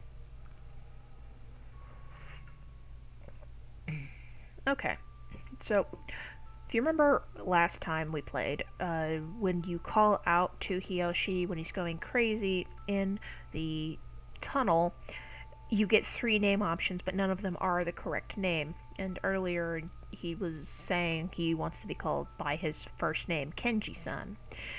But our protagonist, Mayu, keeps calling him Hiyoshi-san because she's awkward. So, let's see what happens if we say Kenji-san. This is Kenji-san's. It's the same as the employee ID card that Hiyoshi-san had before we entered the mountain aquarium. There's no picture on it, so it's just words, but I remember it. The card is spotless. Unexpectedly, he's showing some propriety. So Hiyoshi-san has been here. Does that mean the one the girl saw was him?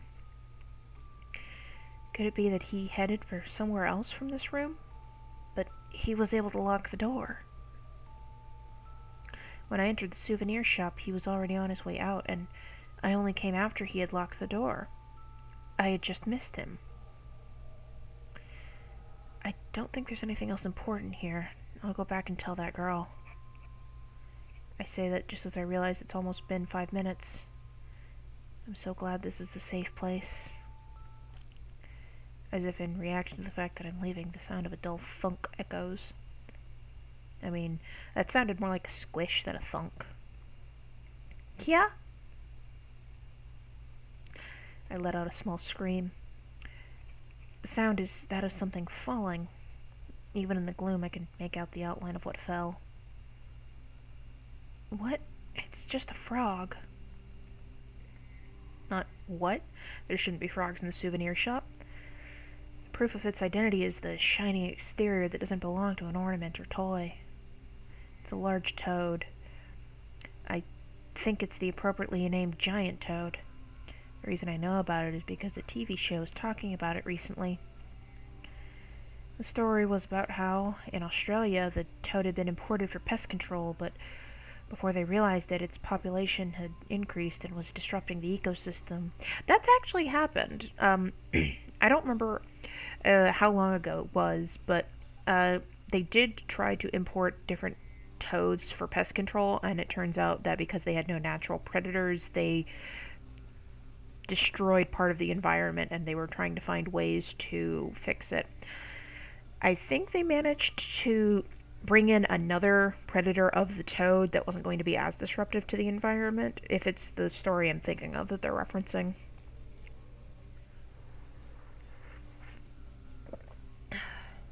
Characteristic of this species is a gland on the back of its head that looks like a wart, from which it seems they can eject venom.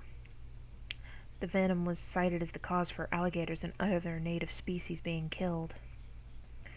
That's right. Poison. What bad luck, I think, as I clench my fist, but it's only one. I put a little more space than necessary between us in order to avoid the giant toad.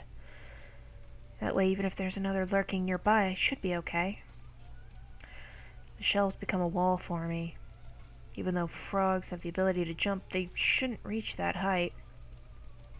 It's really loud being just one toad, making a gua sound rather than a normal croak. Gua? Oh, gua. I think it's supposed to be gua, and not gua. I don't know. Foreign onomatopoeias are a little bit odd sometimes, but I guess it's a linguistic thing.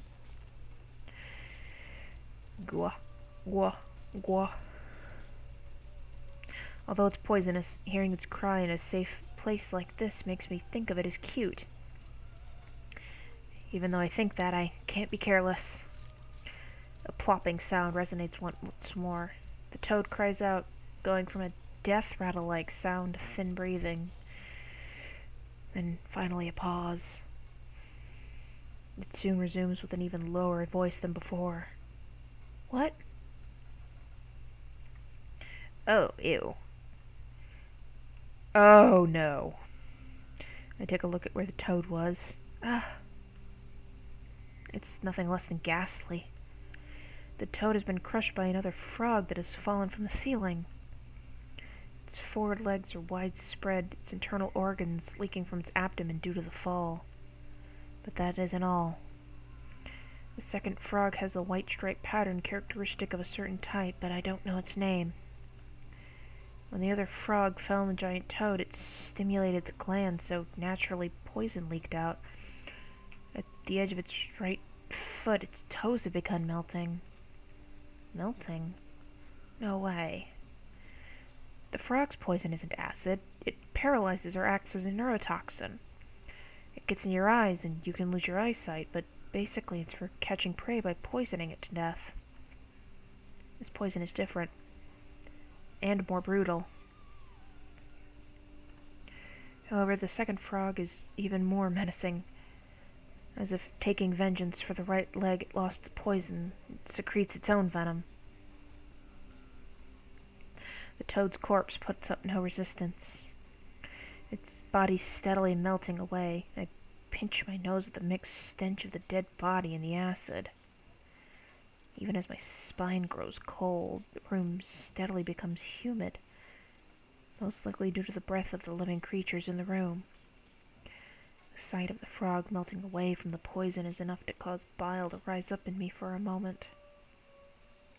But there's no way I can look away from it. Beyond the fact that I don't know what's going to happen next, I have to pay attention as I head for the exit. I look up at the ceiling, but there's no sign that I'm being followed by any frogs. It's as if they fell from somewhere. If one falls on me, it means this place isn't safe anymore. I speed up as I head for the exit. The reason I don't break into a full run is because I know I might trip or fall at a time like this. Plop, plop, plop. A nearby sound fills me with fear and despair. Frogs fall right in front of me. 3, 4, it becomes difficult to count them. I'm pretty sure those are supposed to be some kind of poison arrow frog. And more giant toads, of course.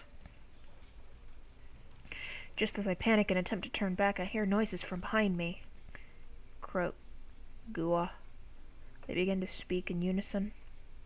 The frogs are actually singing it around, but I hate that they sound so joyful. Hearing the frogs' croaks on either side of me leaves me with nothing but fear. If I step on one of them, the poison will probably dissolve my foot. That being said, there isn't enough room to leap over them, and if I do, one of them may jump up and touch me. As if preparing to attack me while I'm off guard, their numbers increase even further. Crowded into such a small space, they are melting each other's bodies with their poison. I avert my eyes from the damaged frogs.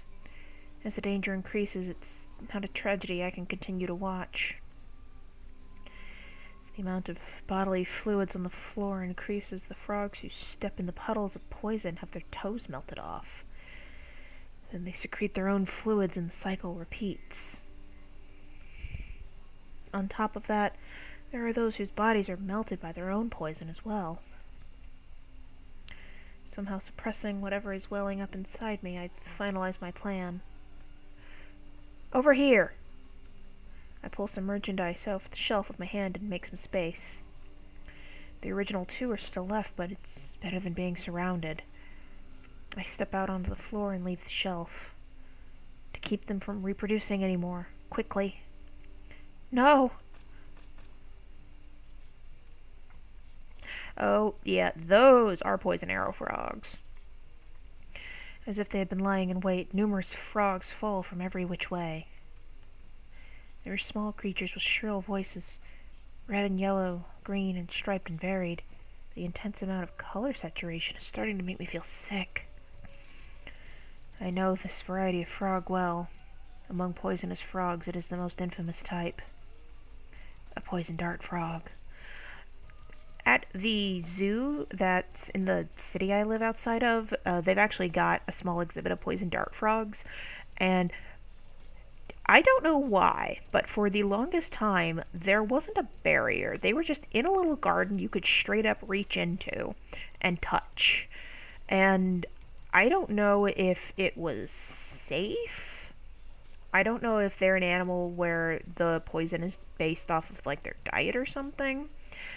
But that always struck me as weird, as the fact that even if there was like always a zookeeper right there watching, the fact that you could just reach in and grab one always kind of struck me as odd.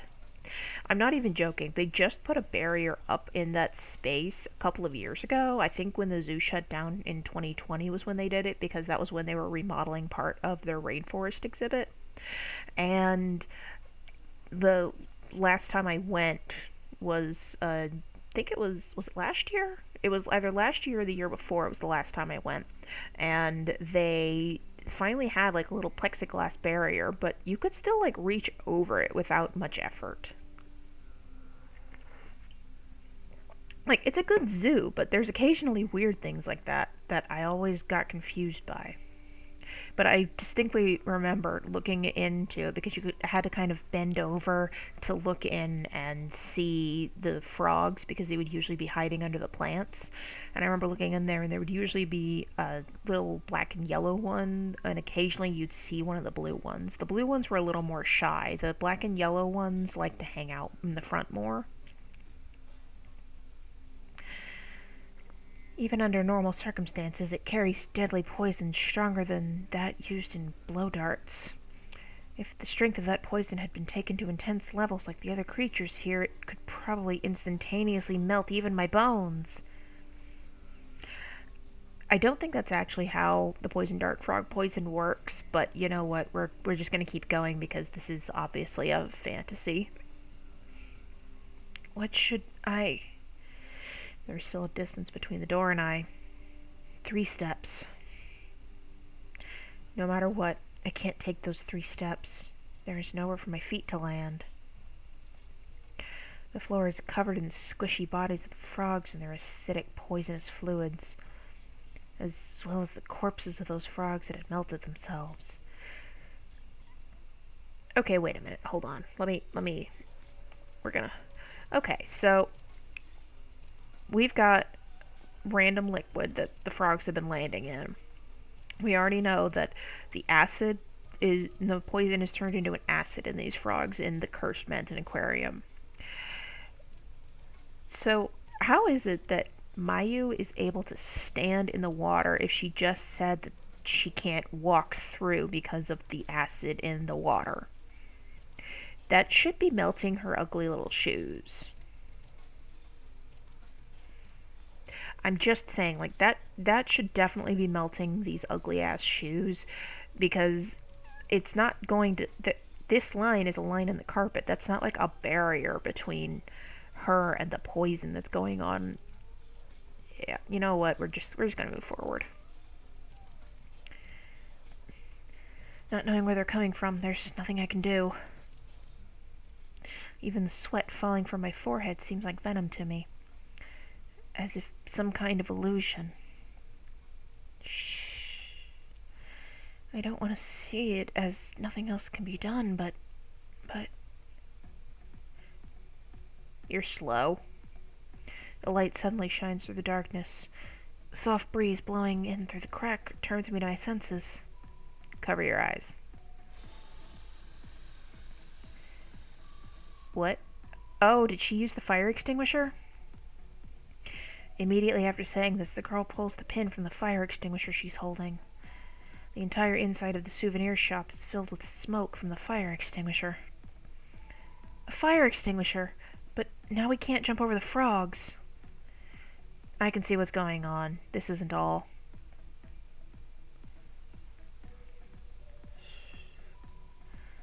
What? Oh. almost in sync with the girl's words, the sprinklers activate. A large amount of water immediately sprays us, an amount greater than the strongest rain striking my body. Yeah.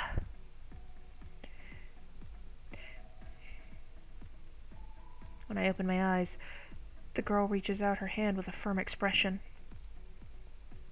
While the water's running, even if you get hit with a little venom, it'll wash right off. Don't be afraid, just run for it. If you fall, you'll die. The floor is soaked. I might slip. At that moment I falter, and... Ooh, okay. Let's... save. And we can go around, or we could run straight through. Can't go over it, can't go around it, can't go under it, gotta go through it. Okay, we'll run straight through and see what happens. Got it. I have no time for doubt. I run through the rain from the sprinklers. Yeah? I try to run without looking at my feet. The sensation of squishing slippery meat continues. The liquid gets scattered about with a squirting sound as washed in the rain. Just 3 steps. It's just a moment.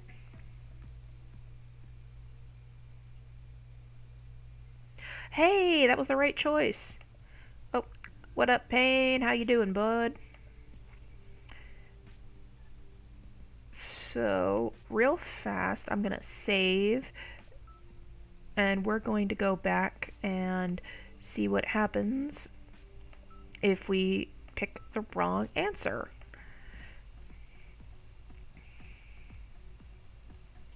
So we ran straight through, which is the correct answer, and so now we're going to go around it. I can't. It's no laughing matter if I fall, so I'll go that way. Do you doubt me? Huh? You get that you don't have time for that, right?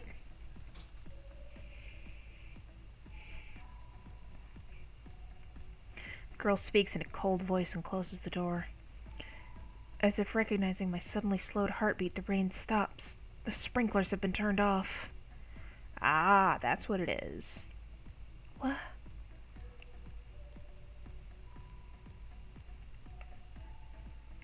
Fine, how about you? I'm good.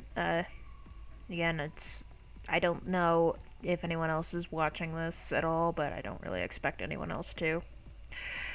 But so far we discovered that if you try to leave Mountain Aquarium after you've been sucked in, you can't come back, but your lungs stop working. So we've already seen that. So, in the earlier bad end we got, Mayu tried to leave and then tried to come back in, and it didn't work. And she couldn't find Himeno, because Himeno was still trapped inside the evil Mountain Aquarium. Let's see. Okay. And we further established that they are in fact gay. No words will come out. Even as I come to understand my circumstances, I cannot say anything. Croak. Croak. Croak. Oh yeah, and we're trapped in the souvenir shop, and different kinds of poisonous frogs started falling from the ceiling. And that girl, we saved her from some orcas that had appeared and started attacking her in a very convoluted series of events where we had to blast them with noise but almost got sucked into the ocean. Gua, gua, gua.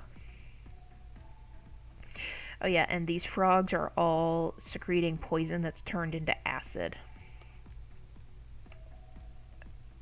Yes, I did a whole bit about the orcas killing billionaires because, you know, they like to eat yachts. But some orcas just appeared and were swimming through the air like it was water. And if you pick the wrong choice during that, you accidentally get either get attacked by them directly, or you get sucked into the ocean, like the weird alternate universe ocean that has shown up a few times, where you literally just drown. Like in the first round of the game when we fall into the ocean and get attacked by a kraken. I don't remember if you were here for that one. But this time it's you get attacked by orcas if you do it wrong.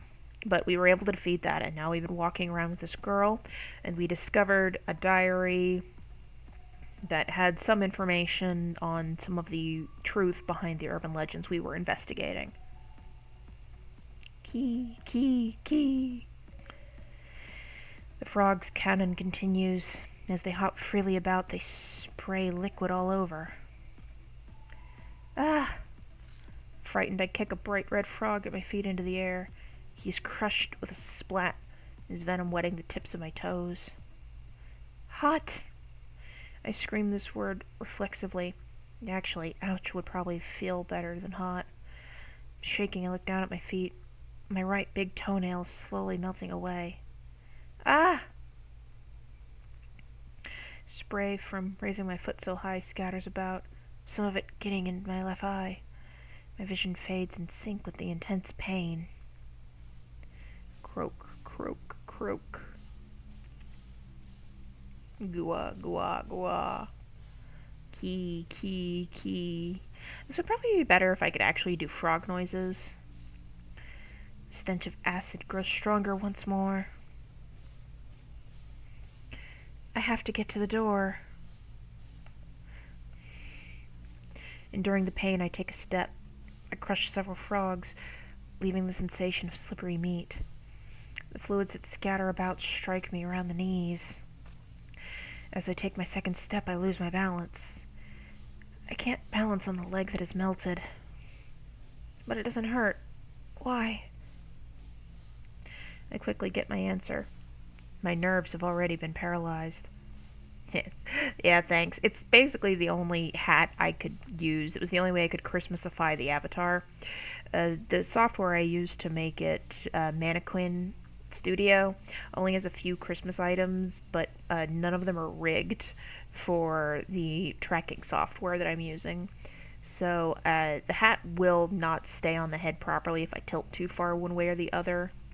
Like, let's see, if I turn my head really far one way, yeah, you can see it'll just kind of drift off like that. But it works for what I'm doing.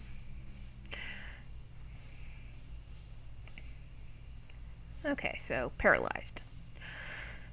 As long as I can't feel the pain, at least not the intense pain of my flesh melting. Ha, ha, ha, ha, ha. I laugh naturally. Even though my body has begun to deteriorate, I feel no agonizing pain. Ha ha ha ha ha. Ah, how strange. In my fading consciousness, I keep thinking I should at least try to laugh. I think that's like a nervous reaction of laughing when you're incredibly terrified. The madness that follows indecision. So that's what happens if you don't immediately leave the souvenir shop.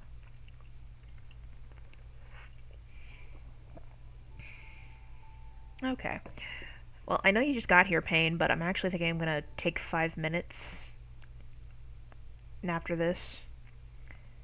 So we're going to hit pause on this for a sec, and I will be right back, and we can continue trying to escape from this strange aquarium. Be right back.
Okay, we are back. I have got water now, which means I can continue doing dumb voices I definitely regret. So, we saw what happens when we don't run through the frogs right away. So now we will head back to where we left off after we made the correct choice. Ah. Idiot. With one last step, I stumble. The girl grabs me with her extended hand and pulls me out. I collapse, but it's outside of the souvenir shop. The door is already closed. There are no frogs anywhere. Hold on, Okay, the music's really loud on my end. I don't know if it's... There, we'll turn that down a little bit.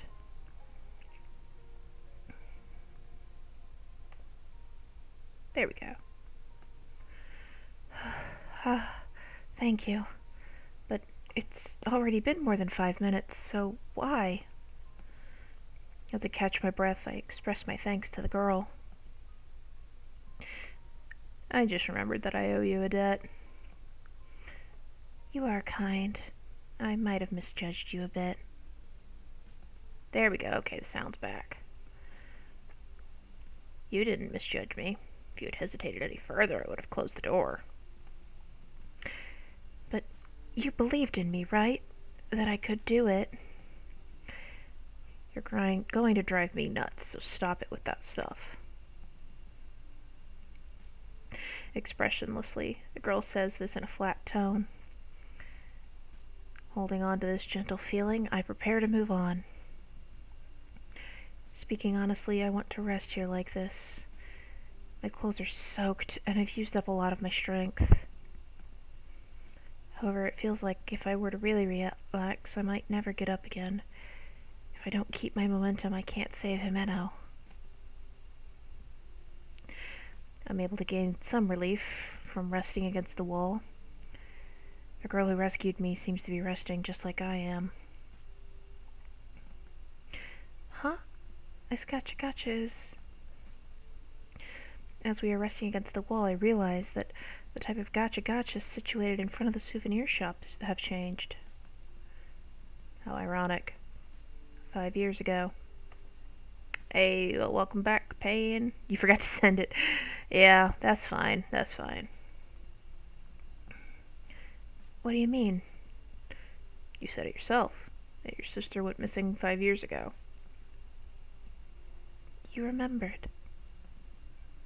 Of course. Inside the gotcha machine there are many keychains. They all have charms with various creatures attached to the droplets. The link between Mari and I. And now the item of my memories that links Jimeno and I as well. My little sister. Her name is Mari. I didn't ask. You see, 5 years ago we had an argument over keychains. Mari wanted my jellyfish one, but I wouldn't trade with her. She disappeared. Sulking. Still didn't ask. I have this one. I take the keychain that I had received from Jimeno out of my pocket. It's the one with the starfish attached to the droplet. Huh? As I hold it out to the girl, I realize there's something attached to the back. A picture, printed on a sticker. It's a pretty old sticker at that. A small girl and a man embracing her. The two of them are smiling and seem to be having a lot of fun. The man, who is wearing a suit and seems quite serious, is probably her father. Hello? The words Mountain Aquarium run along the picture's border. The souvenir shop had a sticker photo booth, so I'm sure they took this picture there. More than anything else, I'm disturbed by the fact that the girl in the picture looks like Mari. Except look at her hair clip. And the color of the guy with her eyes and hair. Oh, I think we just figured out why our nameless friend is here. And I think we might... My question, though, is why is she wearing the same coat as Mari? It's not just her face, but her long hair, and that smile, too. As her big sister, this girl seems like she could be Mari's twin. Hey, that's... Pointing to the keychain, the girl speaks. My consciousness is yanked back from my memories. What is it? I ask the girl as she shows interest in the keychain, but I receive no response. Her averted eyes tell me nothing. Your little sister. She went missing here, right? Huh? Yeah. The girl suddenly changes the subject back, leaving me a bit flustered. She doesn't press any further with questions. It's the same with my dad. Huh? But in my case, I know he's dead rather than missing, so it's different. I know he was murdered. Your father was murdered? I can't grasp the detached way the girl is speaking. She's talking about her own family member, but the girl is completely apathetic. She has the calm of someone reading a newspaper article aloud. Well, I'm going now. But I haven't heard all of the girl's story yet, and if things get like they were before, it will be better if there are two of us. The words won't come out right, but the state of panic I'm in should be enough to express what I want to say. However, the girl stands her ground to the end. When I'm with you, you hold me back. Hold you back? What do you mean? If dying is what it takes for me to learn the truth, then that's fine. You could never resolve yourself to that. Fine with dying. You can't let yourself die. Shut up. Shut up. You're awful. You have that friend Jimeno, right? If you die, what happens to her? I have no idea whether or not this is her way of trying to encourage me. However, I understand what she's trying to say. She's trying to say that each of us is on our own. Let's become friends. That way you can't say so easily that you're fine with dying, right? That part of you exactly what I meant when I said you hold me back. Without answering my question, the girl pushes me away. Swiftly turning her back on me, the girl walks on ahead. What should I have done? I stay where I am until the girl's back becomes so small I can no longer see it. Damn, how big is this aquarium that you can do that?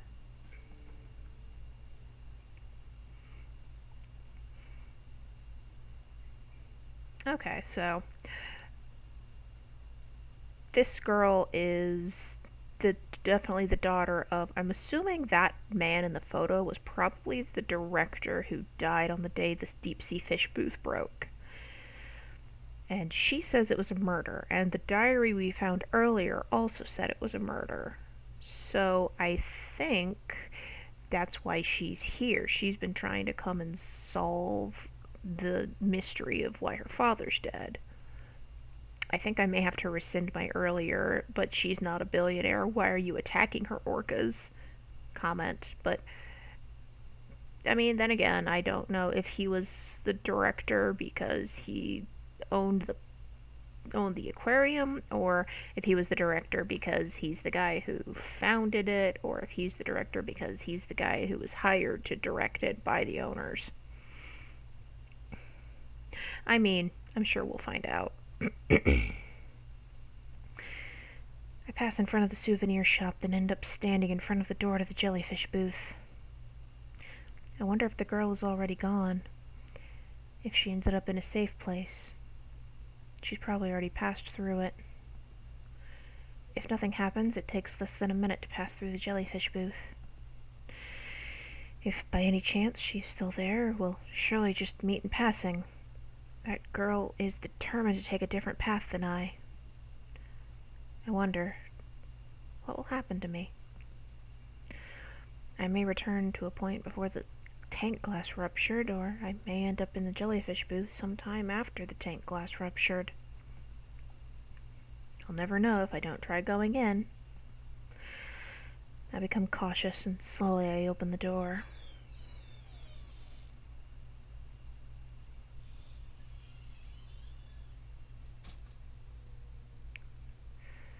Huh?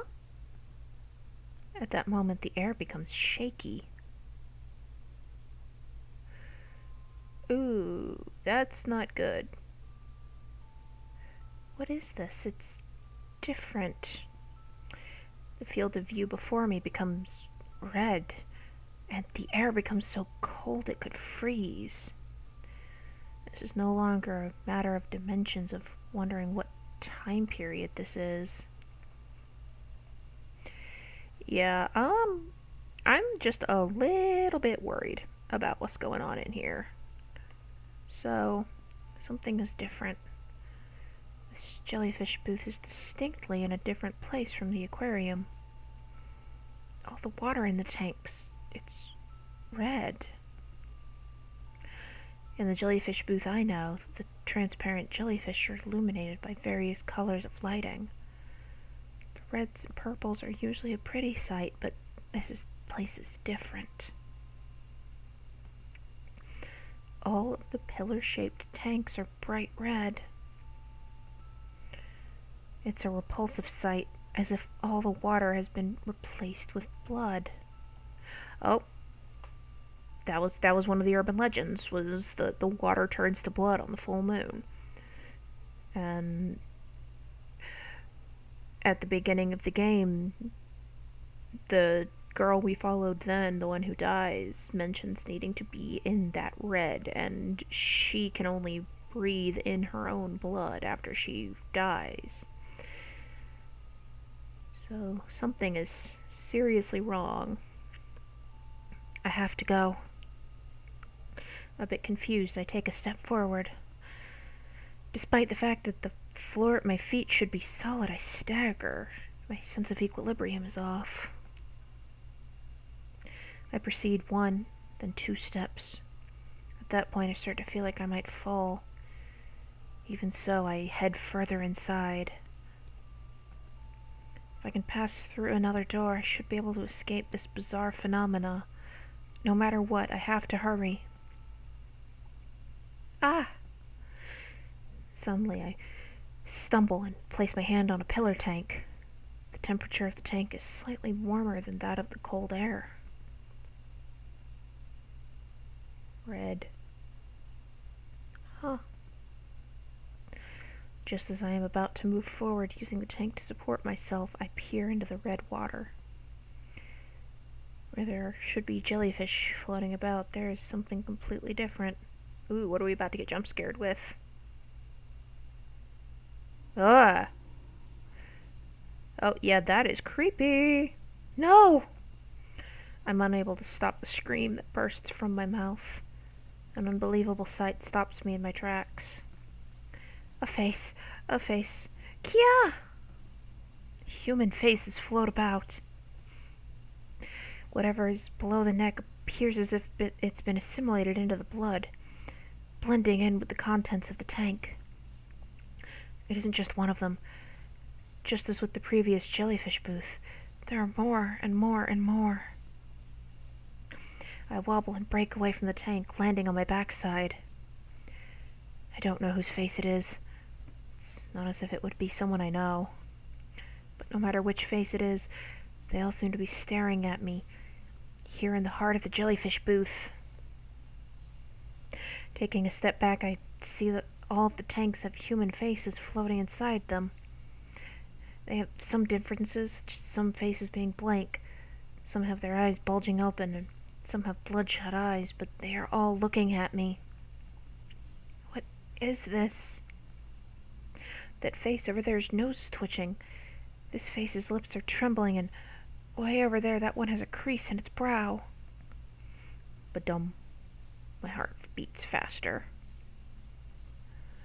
Ba-bum, ba-bum, ba-bum. In rhythm with my heartbeat, I experience a hallucination that the faces in the tanks are drawing closer. No, this is... What? Ha ha ha ha ha ha ha ha. No, it isn't a hallucination. I am certain that all of these faces are getting closer to me. The fact that they are getting larger serves as proof. The boundary between the tanks and the air is gradually being removed. This room is becoming all water. The faces are swimming in that water, drawing closer to me. As the faces draw closer, the sound within the water grows louder. Rather than someone's laughing voice, it is the sound of someone sobbing that grows louder instead. Either way, it is the same to me, wearing away at my mental state.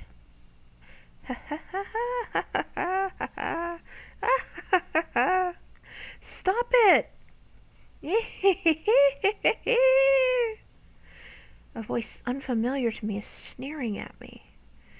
Little by little, these unfamiliar faces are closing in on me.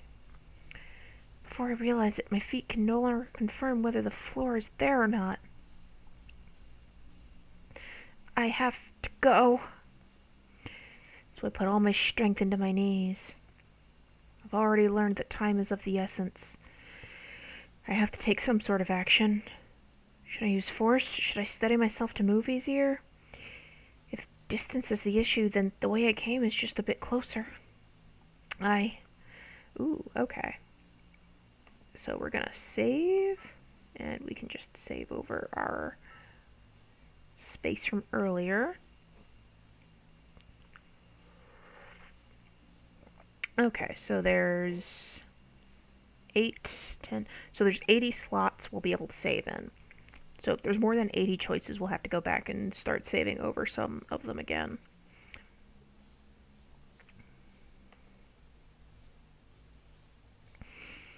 Should I move on or should I go back? Because earlier when we were in the jellyfish booth and the glass started breaking, the option was to move forward or go back, and we actually ended up needing to go back. But that was also when we had Kenji with us, and he gave us the shoes, so we were able to escape. Because last time moving forward was what got us killed by the Man-O-War.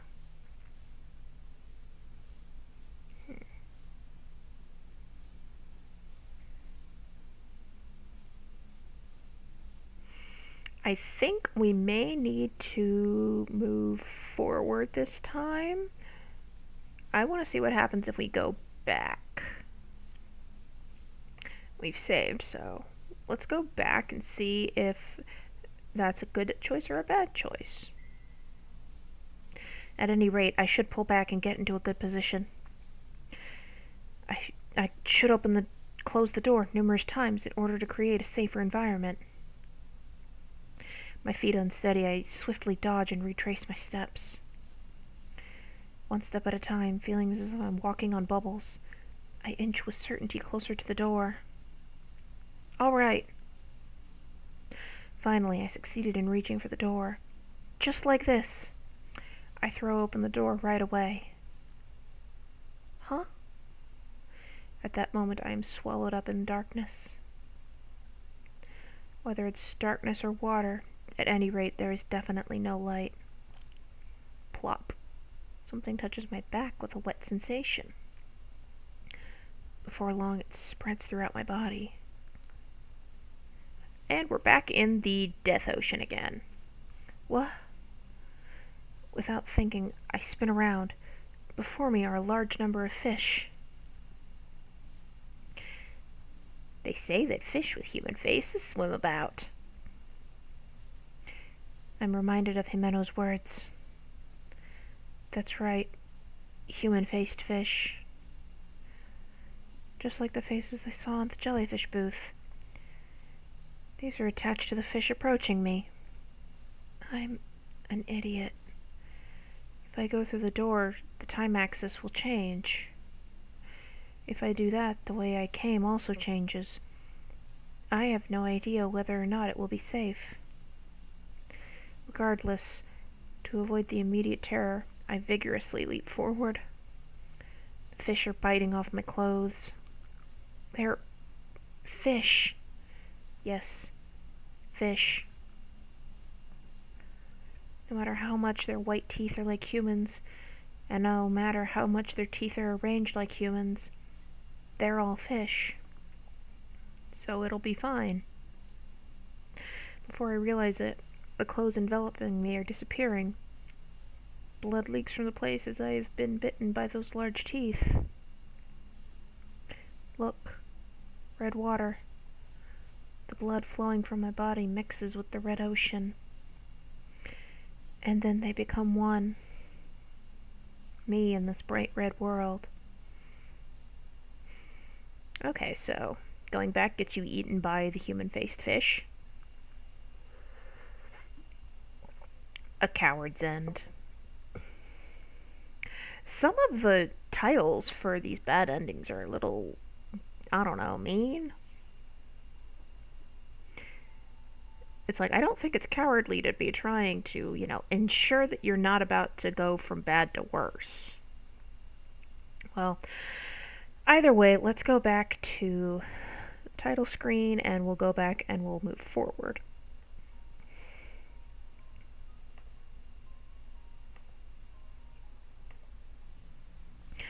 Okay, so that's what happens if we go back. So now we're going to move forward and see what happens. My resolution can no longer be shaken. Even if I go back, I don't know if it will be safe. In that case, I have to choose the way with even a small chance. Unable to tell whether I am floating or standing, I frantically move my arms and legs. The faces are closing in, but even as I look up, I'm not afraid. Persuading myself, I move forward a bit. Even if there's no feeling left in my legs, I get the feeling that I actually am drawing closer to the door. Just a little more. Oh dear. Suddenly a loud sound interrupts my movement. That sound is familiar to me. It's a sound I've heard in this jellyfish booth before. The sound of the glass breaking resonates from behind me. Still, I won't give up. I refuse to turn around. Are those heads in cryopods or dominoes? Pain. Those are man-faced fish, and they're in the tubes that the jellyfish were in earlier. I don't... Are you talking about... I don't know why you said that... Are they a domino? What?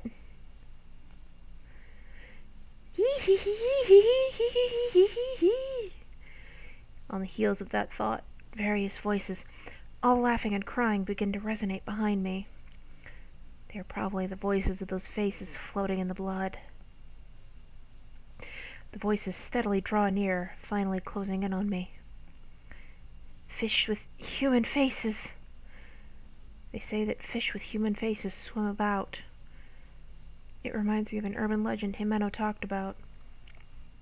When it was far away, all I saw was dots and thought they were dominoes. Are you paying attention to any of the words I'm saying, Pain?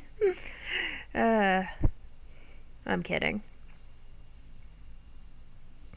Okay. However, I don't have time to be in shock over a rumor being true. I won't falter. Human faces and shards of glass are passing by the edge of my field of vision. Occasionally they touch my cheek or forehead, but I move forward. I drift as I move along, grabbing the door with a clack. I encourage myself out loud so I don't lose focus. I have no idea what lies ahead. Gah. Bit by, but I am also studying while having... I'm your study buddy. Fun. Gah. Almost at the same time as I pull on the door, I begin to feel heavy pressure against my back. It's heavy. Why? I can guess what has happened. Surely the fish are stopping me from moving on.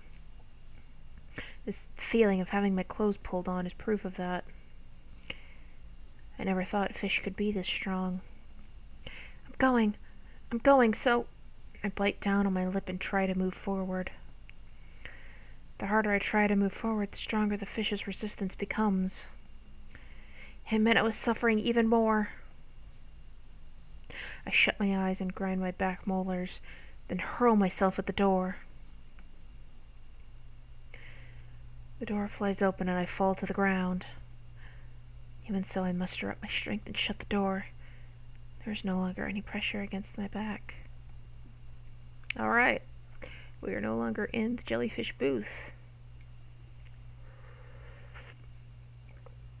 Huh? Beyond the door is not the Fish of the World booth. It's dark and narrow, similar to the staff passageway I passed through before. Turning about and looking around, I realize that this is a passageway after all.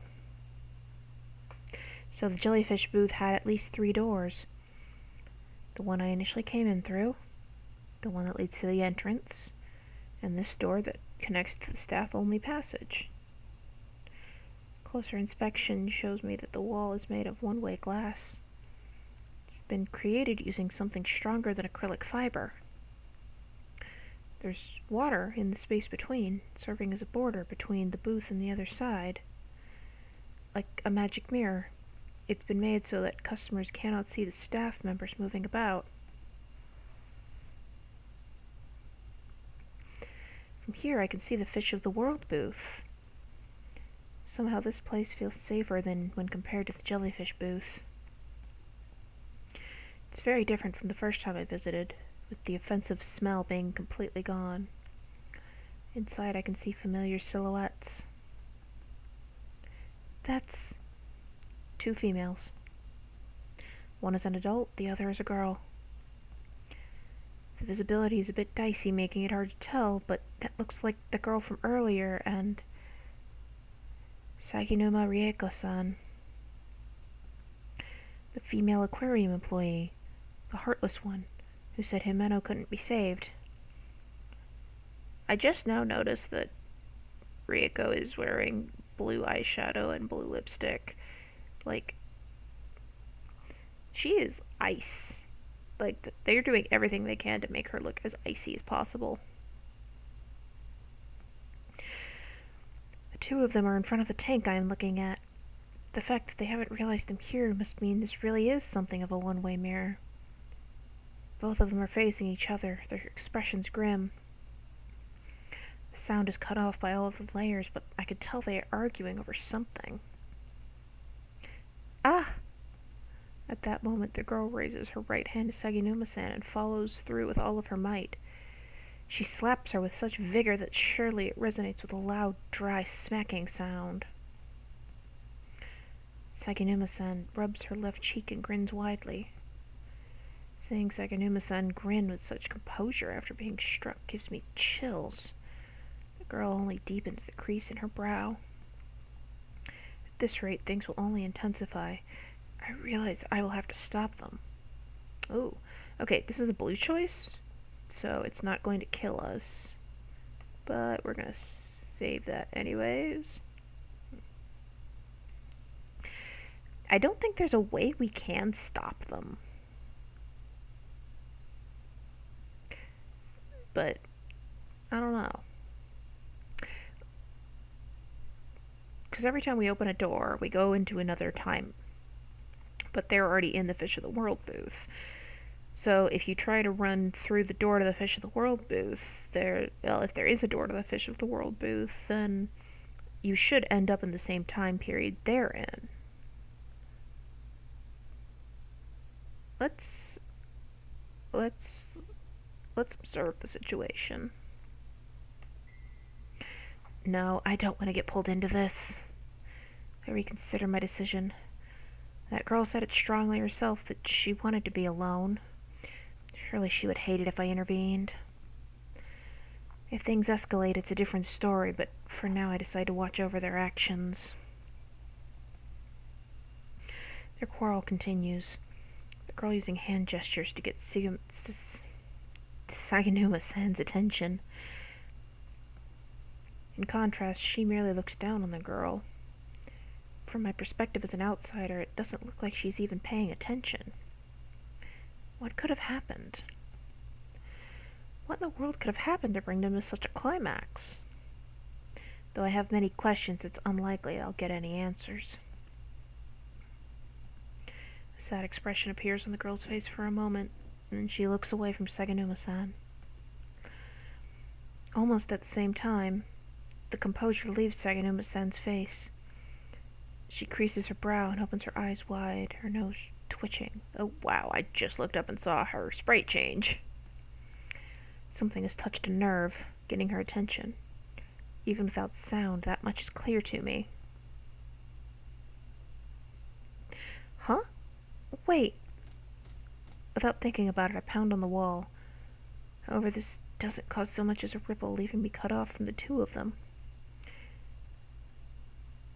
This time, Saganuma-san hits the girl, and she immediately grabs the nape of the girl's neck and throws her into the wall of the tank. There is no sign of the impact.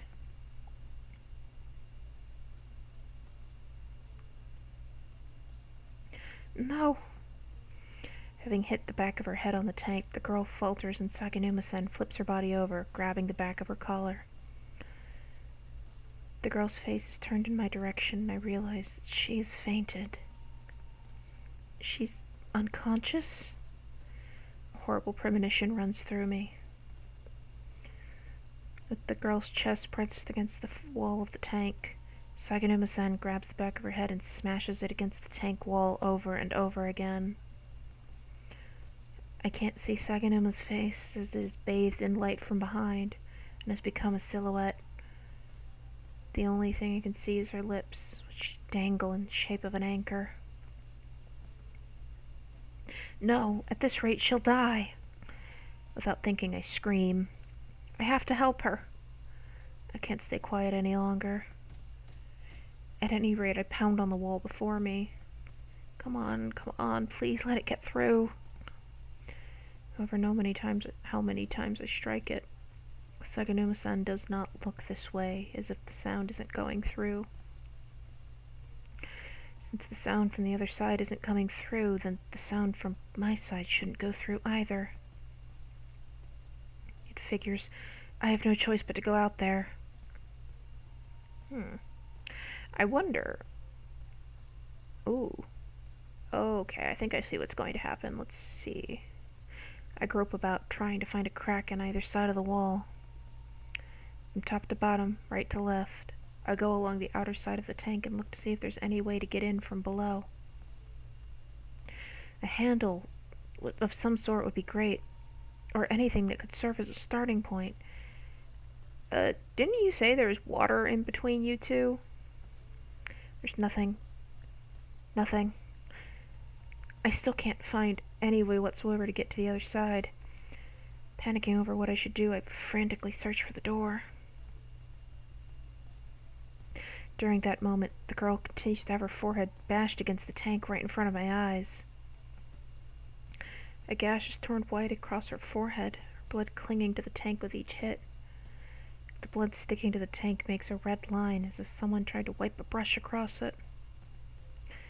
That one line of blood quickly becomes two, and the two merge into one large flow of blood. No, no! Her eyes are white and wide open, the blood from the girl's forehead making them seem bright red. From those eyes, I can sense no sign of life.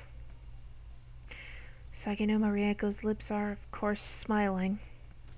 Stop this! Unable to stand it anymore, I scream.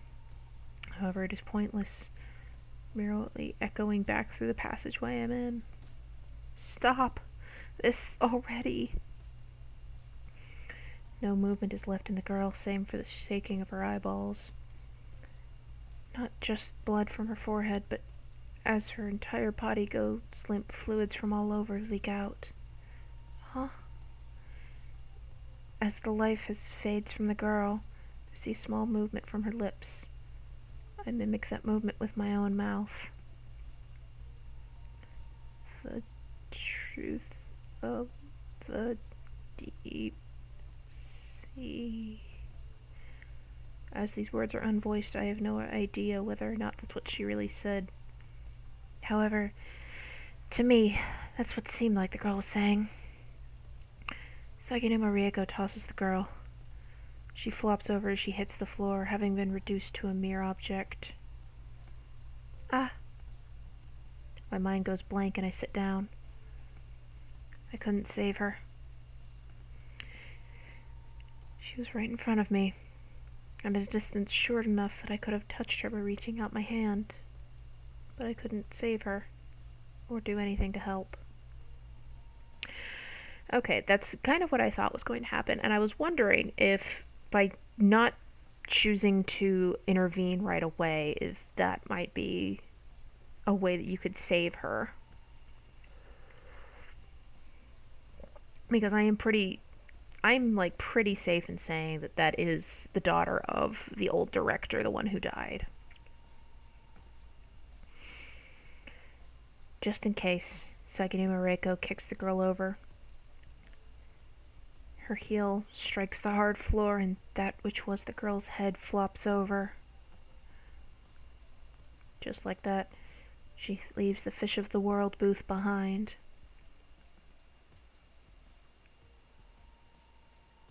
Ooh. At that moment I see bright red. Without a moment's pause, the girl's corpse loses all traces of life. It decomposes and goes beyond that to completely dried out. Some new phenomena has started, but I can't stand up as I am right now. I'm powerless. I can't do anything. Something hot wells up behind my eyes. No. I don't want this. I don't want Himeno to die like this. But the image of that girl's expression as she was on the verge of death is scorched into my mind. So hollow, yet so desperate. Her face burning up with rage. That face keeps appearing within my bright red vision. The deep sea. The truth. Just before the flame of life was extinguished, I think those were the words the girl left me. Then what? I don't want to just sit here brooding like this.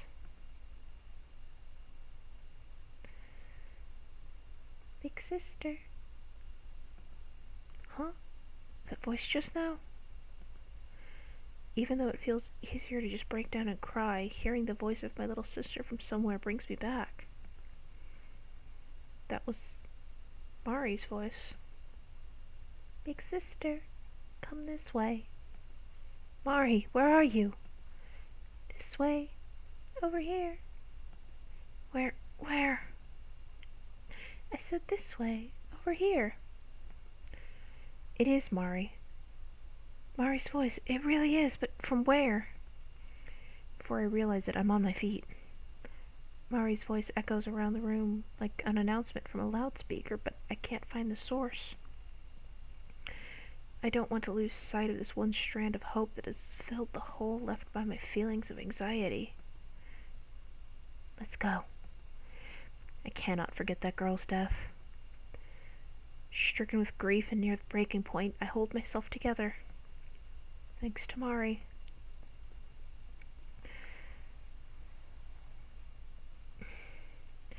This is recklessly coming out of the passageway, end up right where the tunnel tank lets out. Big sister! Ah! Big sister, this way! Mari, is that you? I slowly turn in the direction the voice is coming from. Exiting the tunnel tank, I can see a wide wall before me. In front of it stands a girl wearing winter clothes. It's the same place I saw Mari the first time. Jeez, big sister, did you get lost? Mari, I'm glad. Mari, are you really here? Really here? I'm right here. The same color hair as mine. The same color eyes. We were often mistaken for twins. With the silhouette of the doll, she is wearing that warm-looking overcoat.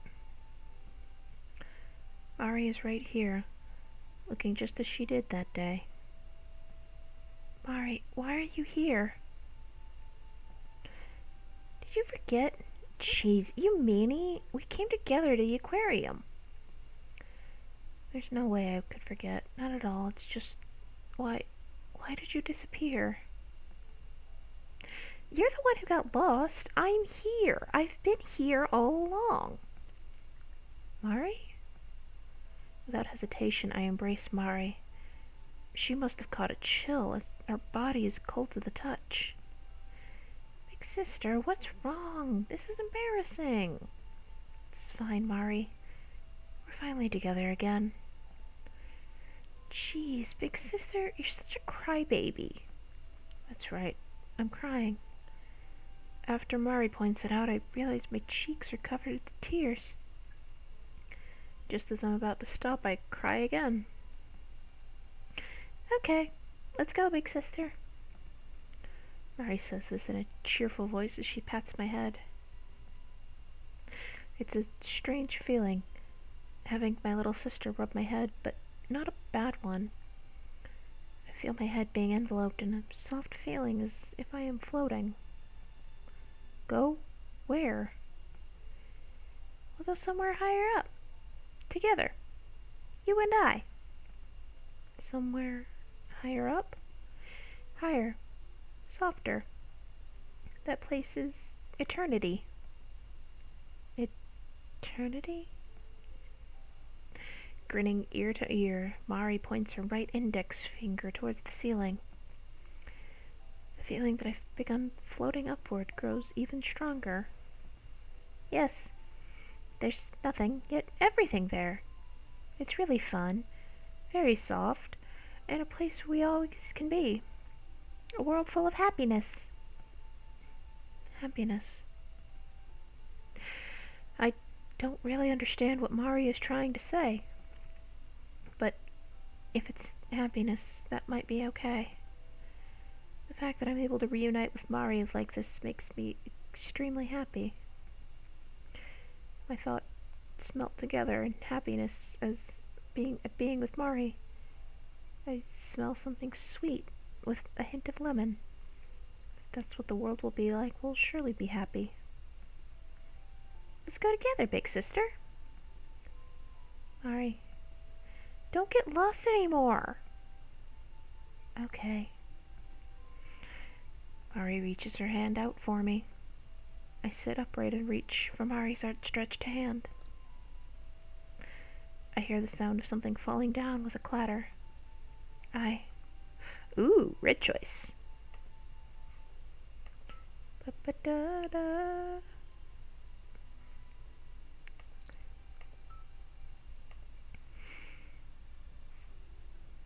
I'll take her hand.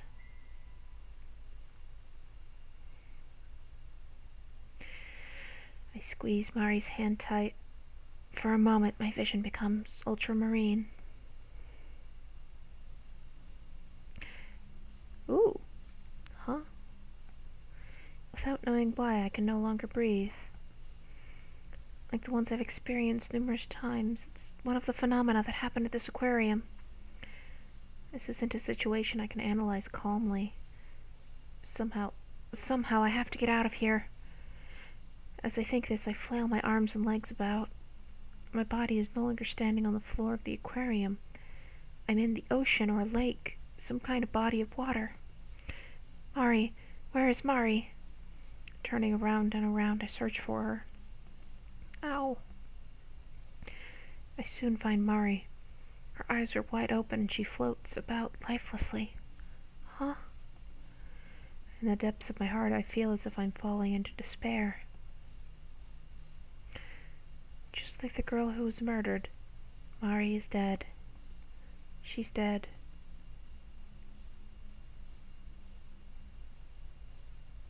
No! When I scream, I spew out the last of my oxygen. causing it to bubble in the water. Mari. At the base of Mari's throat, there are red scars. Mari just didn't drown to death. Mari was...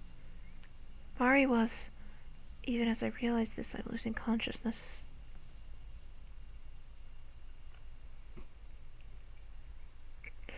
Okay, so... Mari...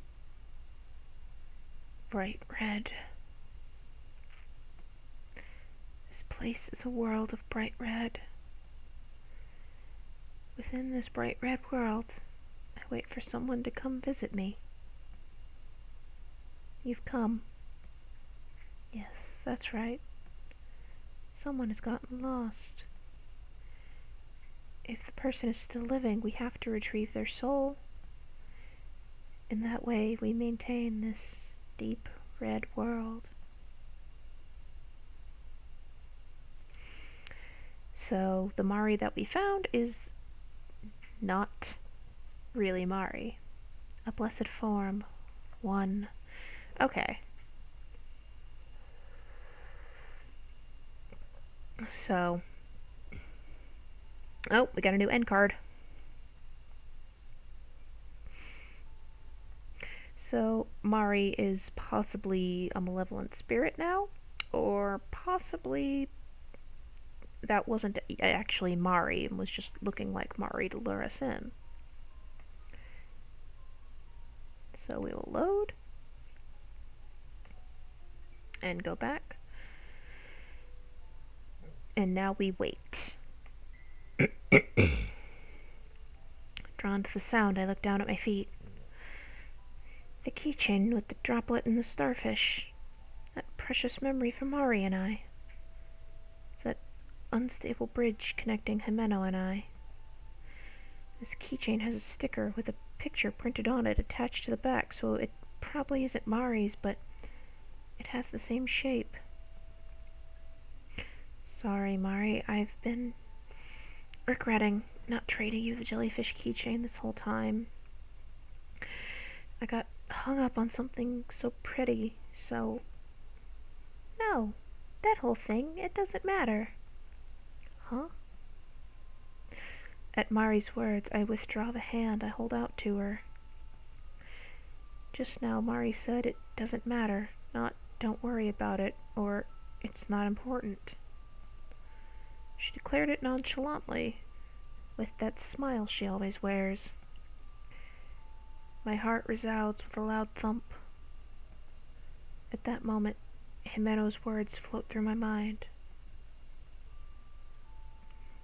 For argument's sake, even if this Mari girl is here, she would have grown in 5 years, and her clothes wouldn't be the same. It's summer, so she wouldn't be wearing a coat. Moreover... All of a sudden, that floating sensation disappears, and instead I feel the impact of falling to the ground. In reality, I had been sitting, so my fall was more like tipping over. This isn't right. This isn't right? What's wrong, big sister? Come on, let's go. Okay, I'm not gonna save on this red choice because I'm 98% sure this is gonna be like the orcas again, where if I agree to go with her, I'll just get that same ending over again, so we'll go with no, this isn't right. Himeno's words vividly rush through my mind. Surely Himeno saved me, because now I can clearly see the form of that thing before me. You're not Mari.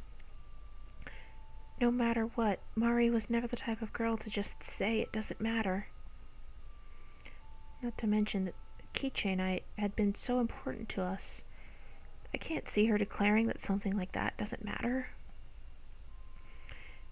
What are you saying, big sister? I'm Mari. I'm Mari. When Mari refers to herself as I, she always drags it out. As I get up, I announce this to that thing before me. I'm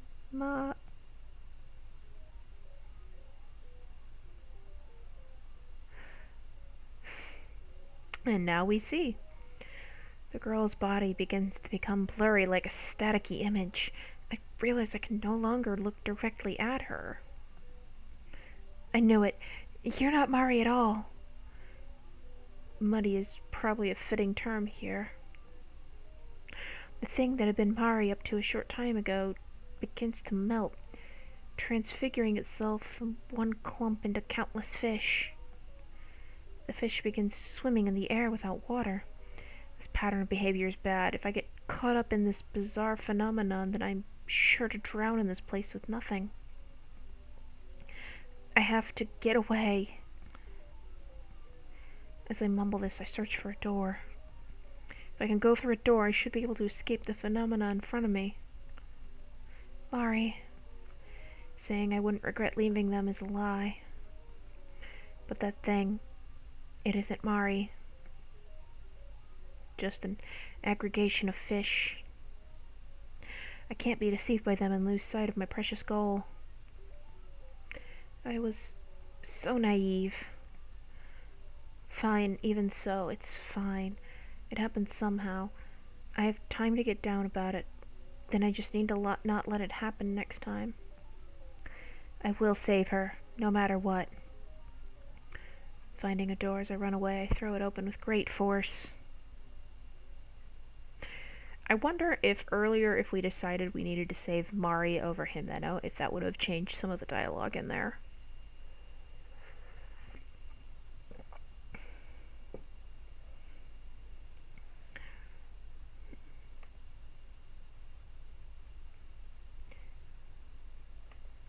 I think that was something that happened a while ago. Yeah, I'm pretty sure that should have given us some kind of difference if we decided we wanted to save Mari over Himeno.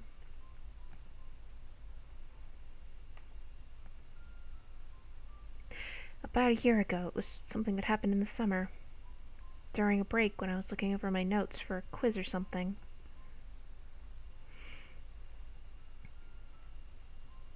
Hey you, keep this in mind. What? A girl from my class suddenly came to my seat, kicking my desk as she yelled at me. She was unexpectedly strong. The notes and stationery on my desk keep scattering about. She was like a leader in her class, a part of the largest group. Having almost never spoken to her, I had no memory of ever making her mad. Unable to get mad, I was merely bewildered. Then Himeno showed up and with her face downcast picked up my stationery. Sorry. It's my fault. Your fault. A girl from that group invited me to round 1 this Sunday, but I turned her down. That was the day Himeno and I had made plans to go to the movies. I was able to more or less understand what had happened. When she asked me why, I told her I already had plans with you. Wow, I completely forgot I was doing a voice for Himeno. When she asked me why, I told her I already had plans with you. Of course I hesitated to tell her that, but she was persistent. But you could have gone. That girls' group was big. If there was an event or something, basically the whole class went along with them. But it wasn't strictly a good thing. Their group pride was as great as their group mentality. The girl that had come over a few minutes earlier was particularly striking. Like I'd go. Mayu, you should know you take priority. But if you turn them down, they won't invite you anymore, will they? If their pride was really that high, then that's how it would be. I had heard that, except for that girl as leader and 2 others, people were regularly being brought in and thrown out of the group. It wasn't something I cared to hear about, but the bad things girls who had been kicked out said regularly found their way into my ears. Yeah, I won't be invited anymore, for sure. What? But that means... I saw that as a disadvantage for Himeno, who loved going to events. Like she could have had an advantage getting elected to executive committees for things like the culture festival or the sports festival or getting votes for a program or something. It may sound like a discussion of politics, but ever since reaching junior high, things have had this kind of mysterious flow to them. Anyway, I was the one who turned her down. It's not some form of discrimination. I just didn't like them from the start. As she readily declared this, there wasn't a hint of doubt in Himeno's face. This kind of thing happened several more times until now. Cheerful and fun to be with, beautiful Himeno was also popular with our classmates. Since I was always with her, there were plenty of instances of jealousy. But from what I saw, Himeno didn't discriminate against anyone or try to butter them up. Just like with the girl from that group. I often asked Himeno, why are you friends with me? Is that really something you need to ask? More importantly, it's not like I'm being your friend as some kind of favor. I'm your friend because it's fun, okay? Every time I asked, Himeno laughed it off. I really loved the smile she gave me at those times.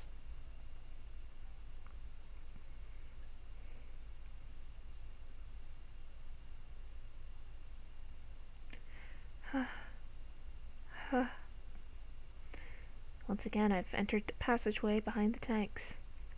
I thought it would get me to the Fish of the World booth, but I was probably led astray while I was out of it.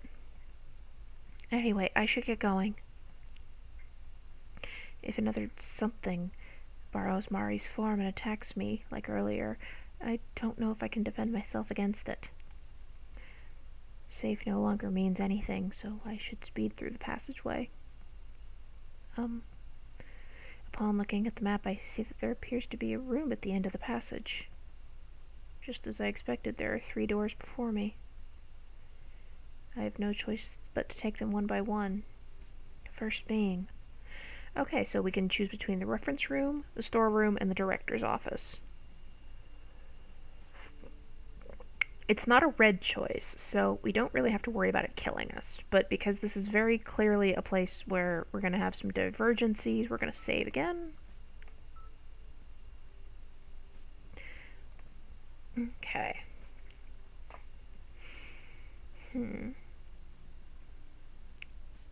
Let's go into the reference room first. Maybe this is some kind of reference room. Since it's like a reference room, maybe I can get some information. As I think this, I push open the door to the reference room. After confirming that no strange phenomena are taking place, I step inside the room. Inside there are massive amounts of books and files arranged on metal bookshelves. Looking at the spines of books, they all appear to be technical in nature. Research data also appears to be mixed in. I've heard that aquariums are also implied to be facilities for research. Seeing this room convinced me of that. Implied to be facility... That's a weird way of saying it, I'm just gonna say. I see. It's not like there's be any materials written about the strange thing happening at this Matin Aquarium, would there? Since this place is itself an abnormality. Having come to this conclusion, I notice a book near the entrance on deep sea fish. Deep sea fish were the last words that girl left me with. Strangely interested, I take the book into my hands. It seems there's a technology called nanobubble. An extremely small bubble, less than a micrometer. By suddenly compressing a microbubble, a bubble less than 50 micrometers, a relatively stable purification process can be performed. It seems that, due to the properties of vapors in the bubble, various effects can be expected. If ozone is sealed within these bubbles, water can be purified through bacterial processes. Since it's not using detergent or other chemical substances, it seems to be good for the environment. There's also an example of sealing nitrogen inside the bubble so it dissolves down to a finite amount, preventing the oxidation of caught fish so they can be delivered to cities while still fresh. Of particular note is that freshwater and saltwater fish, using a similar composition to their bodily fluids, apply the bubble's techniques to balance the electrolytes in freshwater with their own bodily fluids as means of coexistence. Freshwater fish cannot live in water that has a higher concentration than within their own bodies, and saltwater fish cannot live in water that has lower concentration. Furthermore, it seems the microscopic bubbles can stimulate activity at the cellular level. There are cases of bubbles being used to cure the koi herpes virus, for example. Koi herpes virus. Okay. The deep-sea fish booth at the mountain aquarium seems to have been set up with this technique. Naturally, it would involve a cost incomparable to normal expenditures. In other words, it would take more money. The obvious downside then would have to be pressure for funds. This isn't time for reading. It's all very interesting, but would be something better researched after I return to the real mountain aquarium with Jimeno.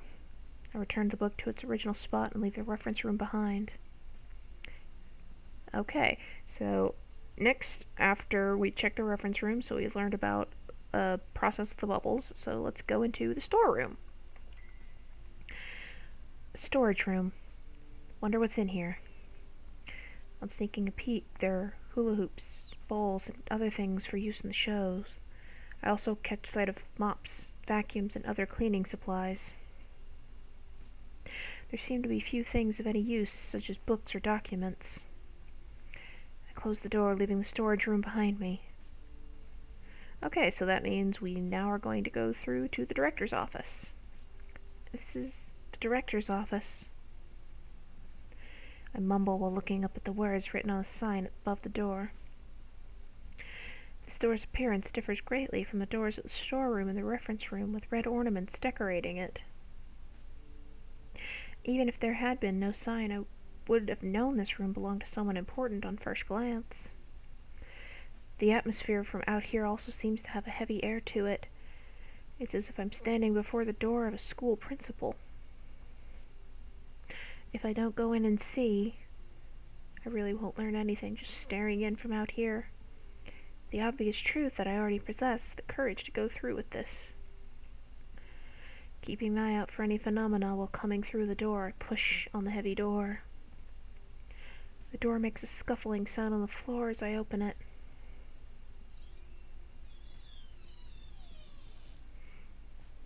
Please excuse my intrusion.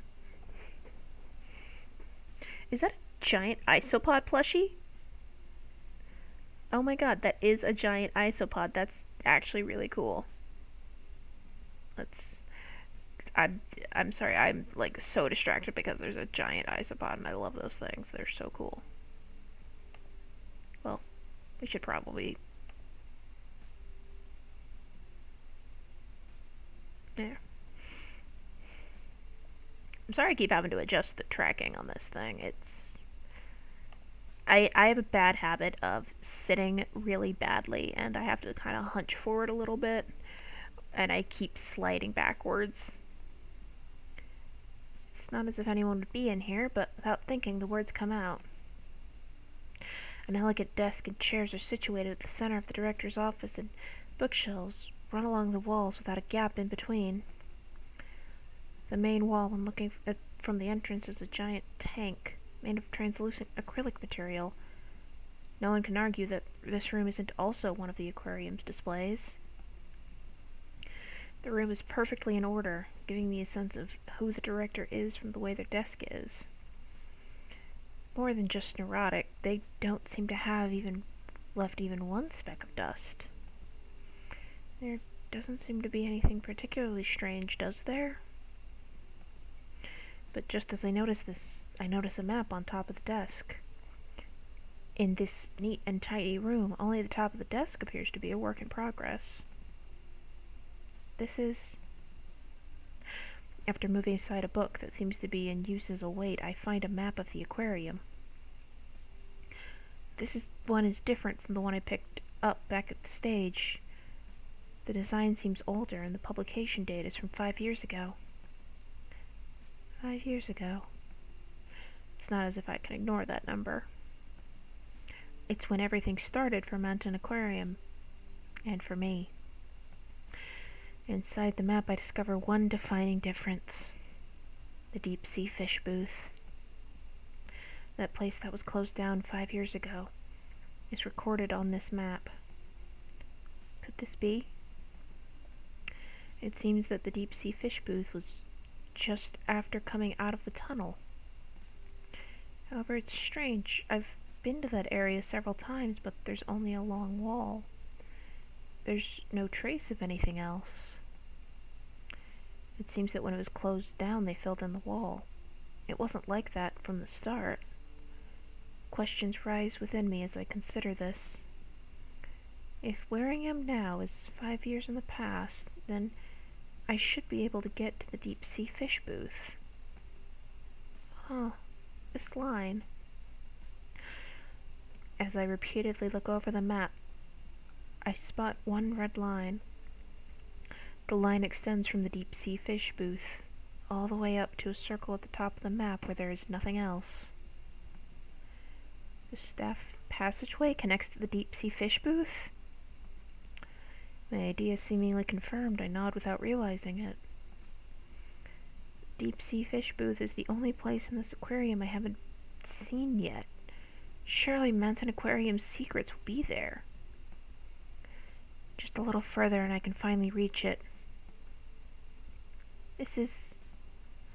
As I trace my finger along the map, I mentally position the booths in the aquarium on it.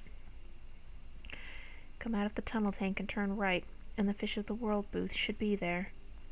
Go in a straight line immediately after turning left at the passageway behind that, and then take another left and there's the director's office.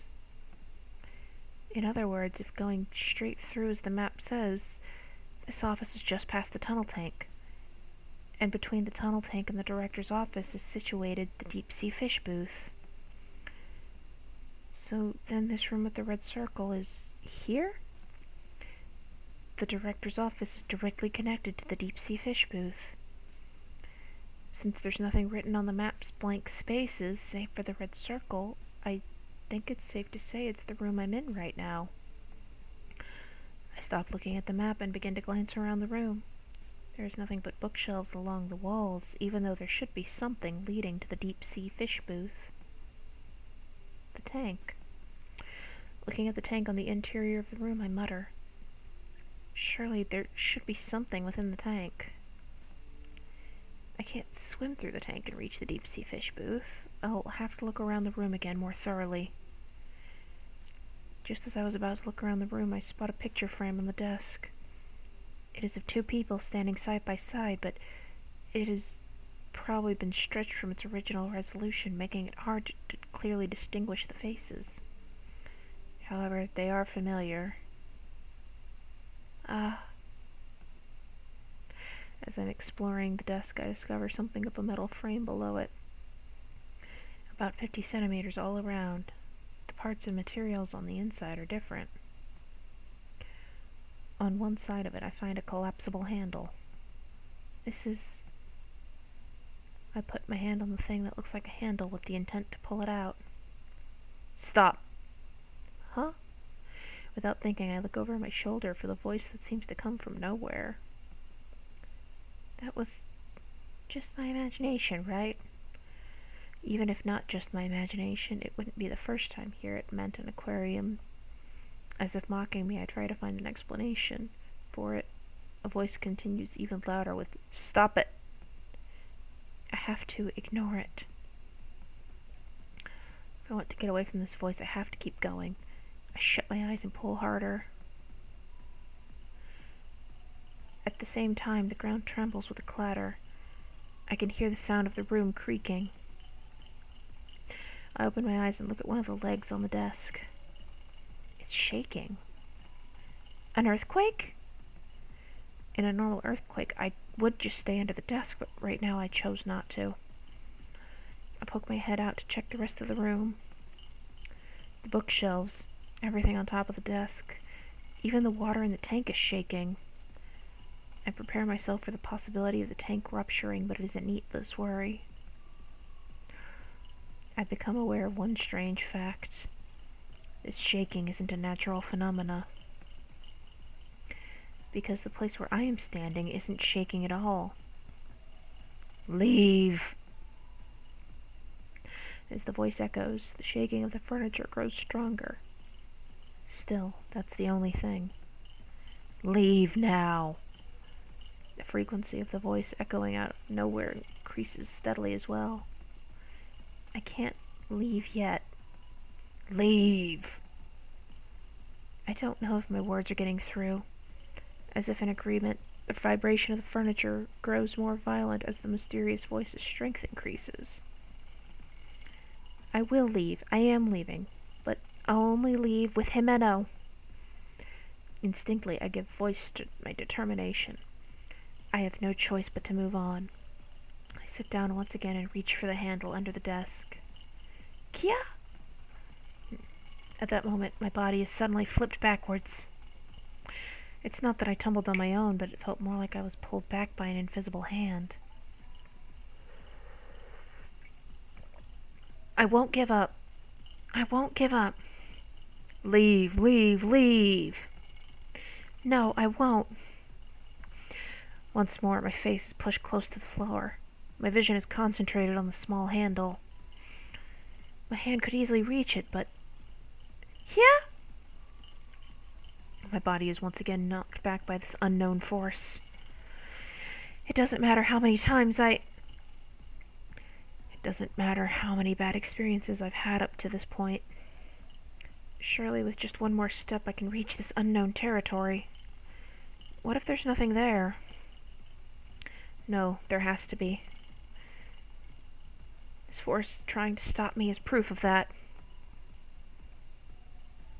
Even if there's nothing there, I will leave here, together with Jimeno. I'm no longer the me who knew nothing. Even if I have to drag Jimeno behind me, I will find a safe way out and leave this place no matter what. So I absolutely must keep going. At that moment, there is a pulsation. It isn't my heartbeat, but the entire room pulsating with a loud thump. What? Is something else happening now? At that moment, the shaking of the furniture stops. Exchange, my own heart is pumping blood rapidly through my body with a ba-thump, ba-thump. All the lights in the room go out, and it becomes pitch black. I use my hands to feel for the handle on the floor, but I can't seem to find it.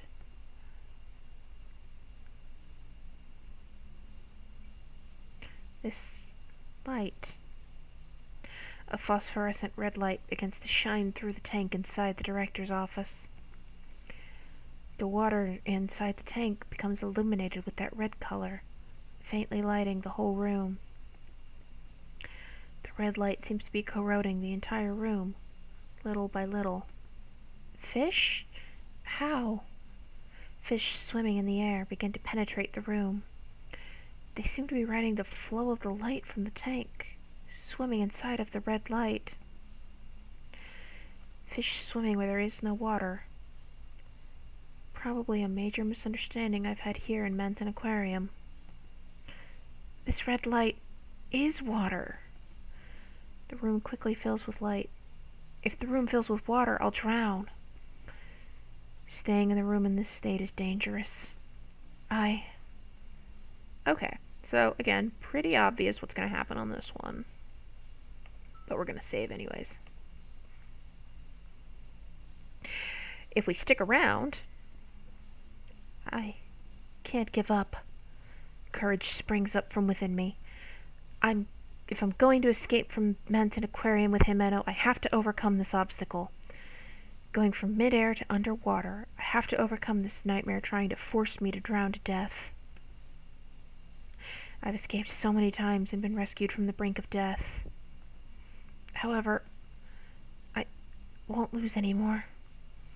The red light is eroding the room and numerous fish are swimming.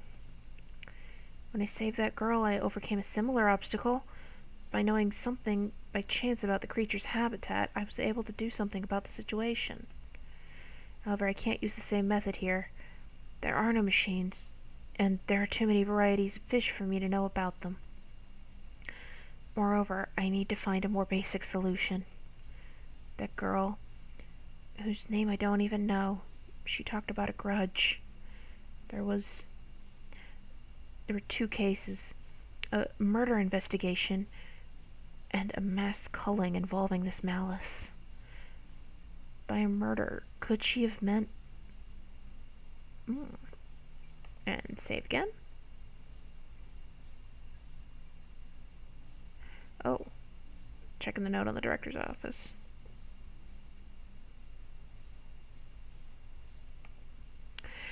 We're scraping the last dregs of our subsidiary aid. This is a fate private management cannot avoid.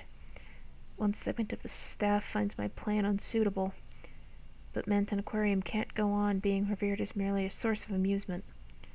There's a shake-up amongst the personnel, then my job. ... The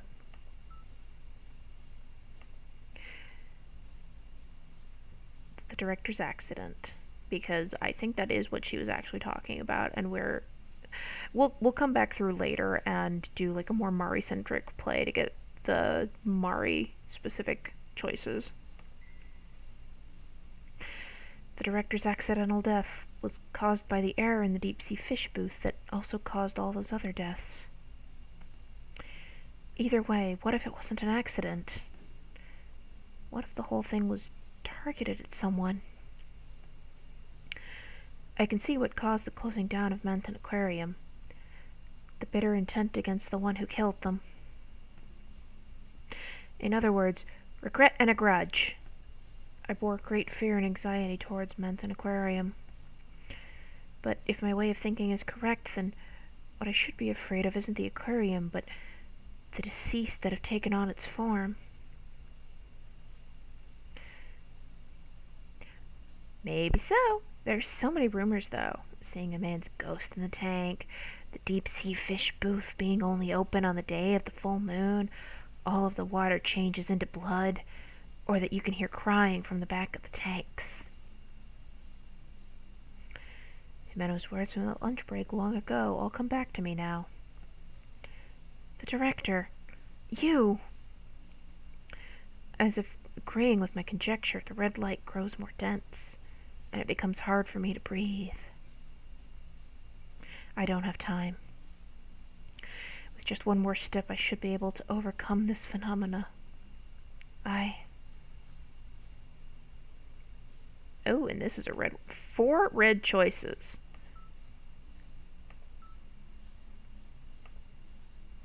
4 red choices.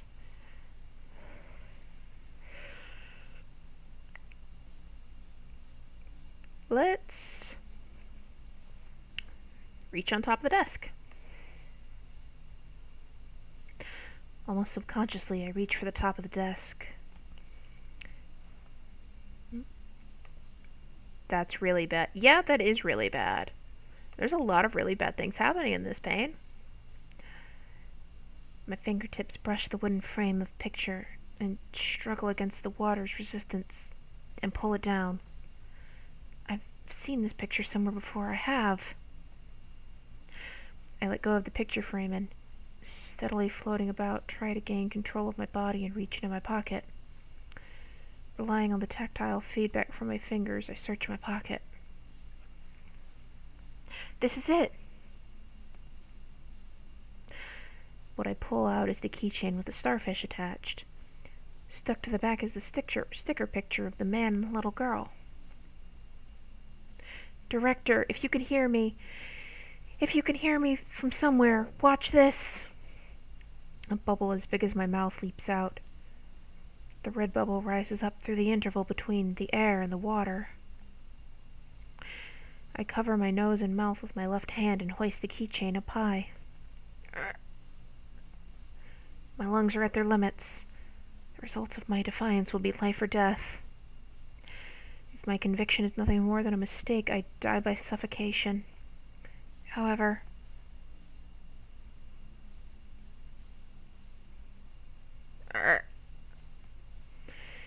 this is the last bit of air in my lungs. The last bit of air in my lungs. This little red bubble climbing to the heavens.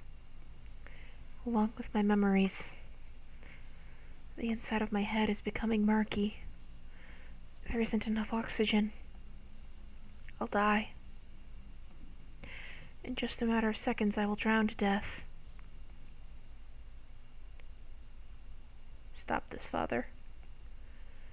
In time with the girl's voice, I feel the pain of my body crashing into the ground. Kya! With a thud, my butt begins to hurt. However, that pain is proof that the director's office has returned to normal. Without hesitation, I feel grateful for gravity. It's all right now, Father. Sayo. Sayo? Just like when I tried to open the floor, the voice echoes through the room. As I study my breathing, I look around me and survey the room. As expected, I cannot find the source of the voice. I've heard this voice before. It's a voice I've heard many times in Mountain Aquarium. A hollow voice, one that projects well. This isn't a mistake. It's the voice of the girl, the one killed by Saganuma Rieko. I take another look at the picture on the keychain in my hand. By Father, do you mean this is... It sounds like she must be his daughter. In other words, that girl was the daughter of the director? Called it. She is. So that's why I realize that she is the daughter of director whose murder was made to look accidental, which is why she so tenaciously pursued the secrets of Mountain Aquarium.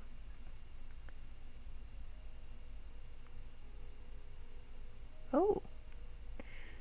Along with surprise, I feel understanding. A blue light shines through the translucent tank. The ominous red light from earlier is no longer there. In the spaces between the blue light, I can see two silhouettes. Like images projected on a screen, they are a bit vague, but I can easily identify them. A middle-aged man and a girl. The two of them face each other in a pleasant manner. Sayo, you've gotten so big. The silhouette that appears to be the director says in a kind voice. I decide to watch the pair's conversation quietly for a bit so as not to interrupt. You're making such a big deal of it. More importantly, I found her. The criminal who killed you. Sayo, you. Saganuma Rieko. I was killed by her as well.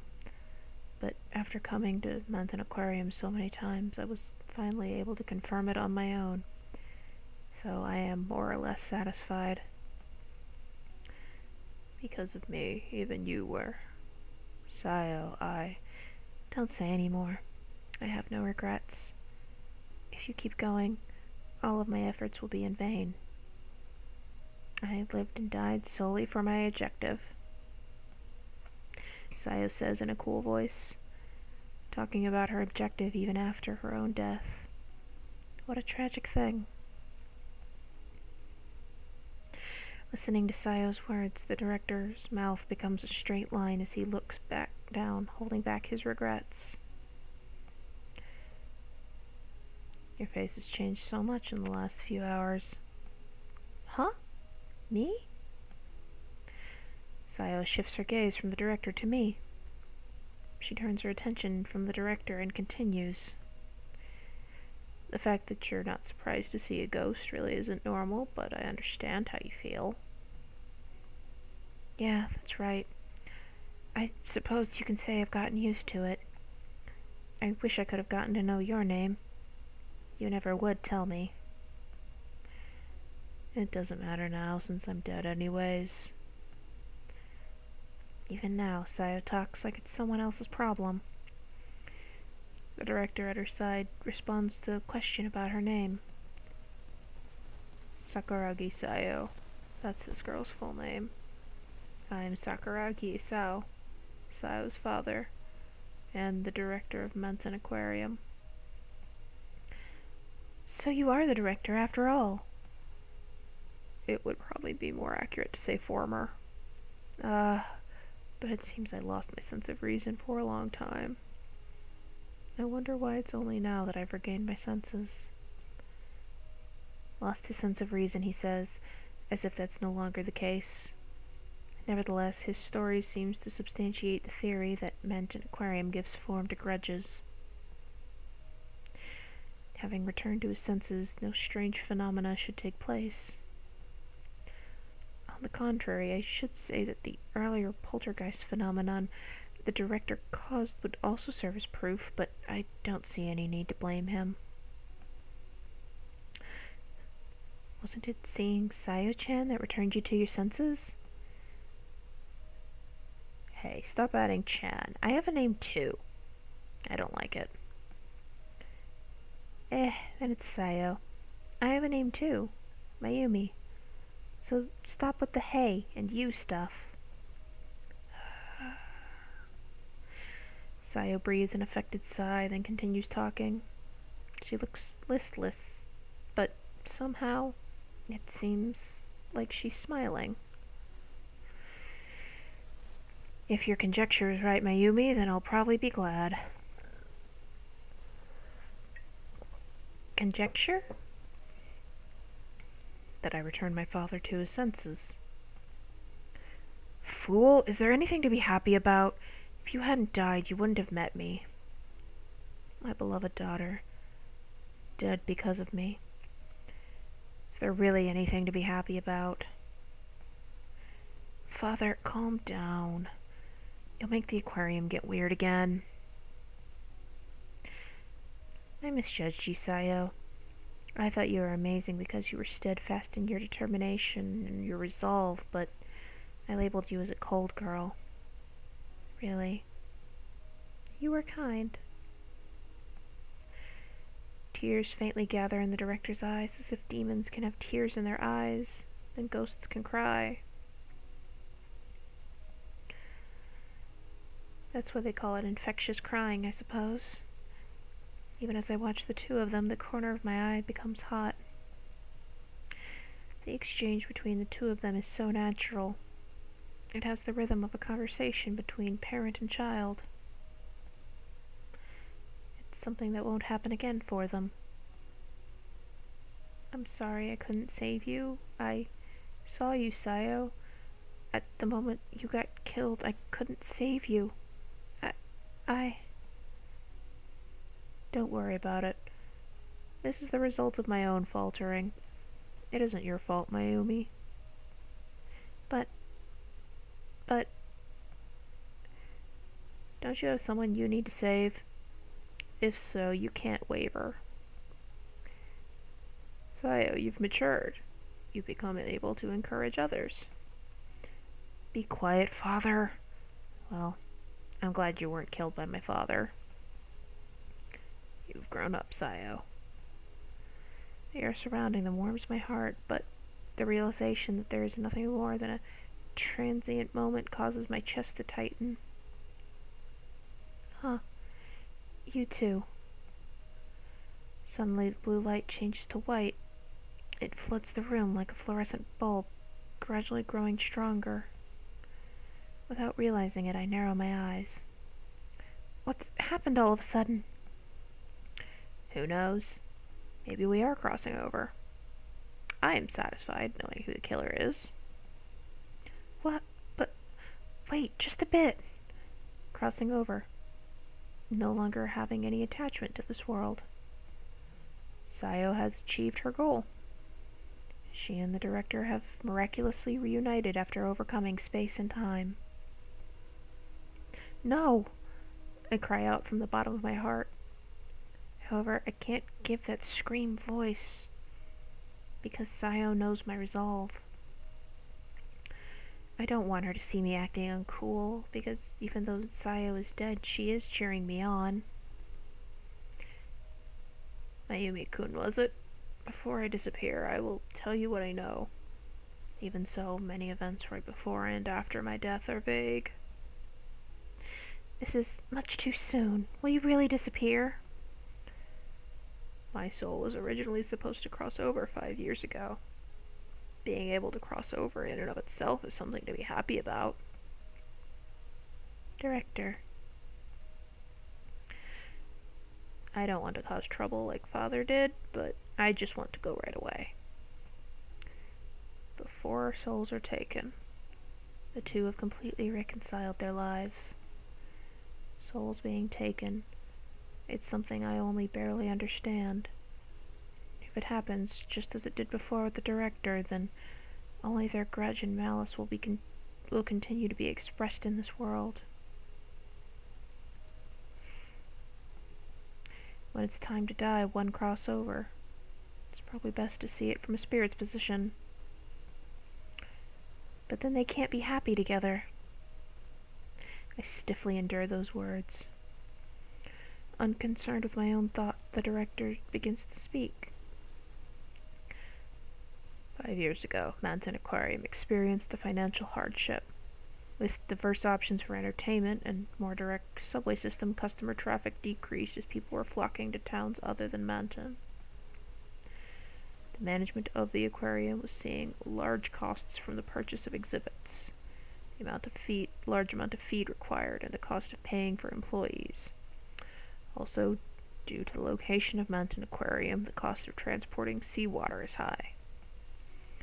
In addition to this deep-sea fish booth that served as the centerpiece at the time, used the latest technology and required enormous maintenance costs due to its size.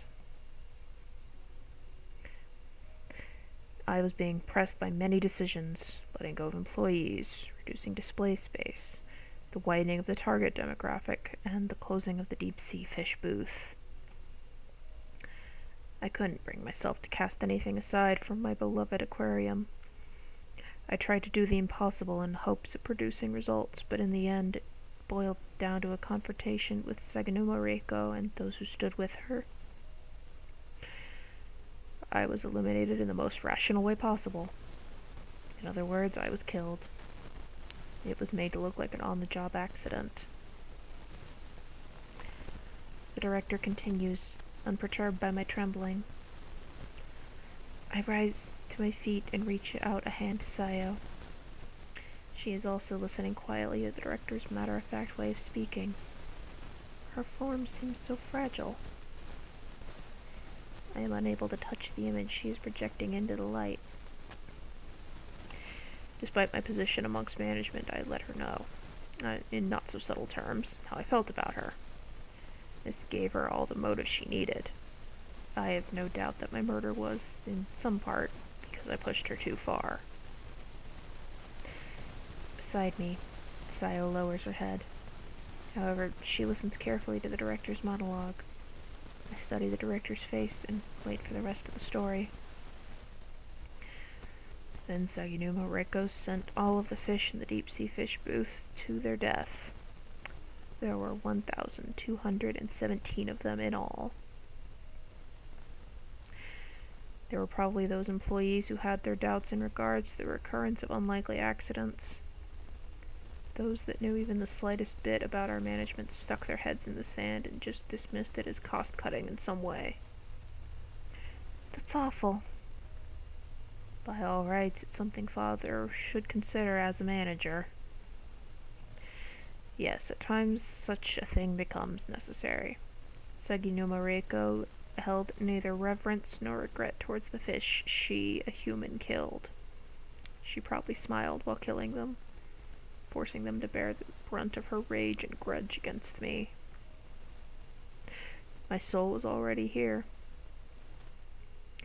It's hard to put into words, but I'm what you might call a jibakure, spirit bound to this place. Sympathizing with the souls of all those fish, I offered up my soul to Mountain Aquarium. So then, the grudge you and the fish bore created the world I am in right now. The director nods with a serious face. I instinctively swallow. The red Mountain Aquarium. I've taken to calling it that. Without regard for when, they took vengeance to dispel their regrets. It didn't matter if it involved people or fish, they merely turned to anger. There was nothing I could do. As a human with an independent will and emotions, my soul was the cornerstone. but the fish were the ones to rule Mountain Aquarium. There was no distinction for the value of life. The thousands of fish spirits overpowered my own sense of reasoning. Then, why now? I am sorry, but I don't clearly understand it either. I may be ubiquitous throughout this Red Mountain Aquarium, but I am merely a core that bore its grudge. Nothing more. There are far too many things I cannot explain. But if I were to venture a guess, I would think that my reunion with Sayo has led my soul to stop producing negative emotions. Upon becoming useless, I was probably ejected from the Red Mountain Aquarium. Theories and such probably don't matter. Mayumi-kun, it's thanks to you bringing Sayo and I together that this miracle occurred. I don't need any further explanation than that. The director smiles peacefully. He probably doesn't remember the details of what he put us through. If he did, he wouldn't be smiling. Still, it isn't like the director is directly responsible for his sins. Sins are born from a person's ill will. If I trust the director's words, then that isn't the case here. It isn't in me to bear hatred for something with no form. The cornerstone. Having lost me, the one thing directing their malice, the fish spirits should also disappear. They should cross over. The director says in a relaxed tone after some thought. In other words, the Red Mountain Aquarium will disappear. If my theory is correct, that is what should happen. In turn, with my soul's disappearance, the Red Mountain Aquarium should begin to crumble. This isn't something I know for sure, merely a hunch, but it seems I am part of Mountain Aquarium after all. Please don't lament the fact that I will disappear. It was your courage that rescued us from this place, this Red Mountain Aquarium. I didn't save you. My words of denial won't come out. Surely the director is satisfied already. After having his soul bound for 5 years, squeezed for every drop of malice, just releasing him was saving him, so I can't dilute that fact. Before we part ways, I'll return this to you. This keychain. Sayo hands me a keychain.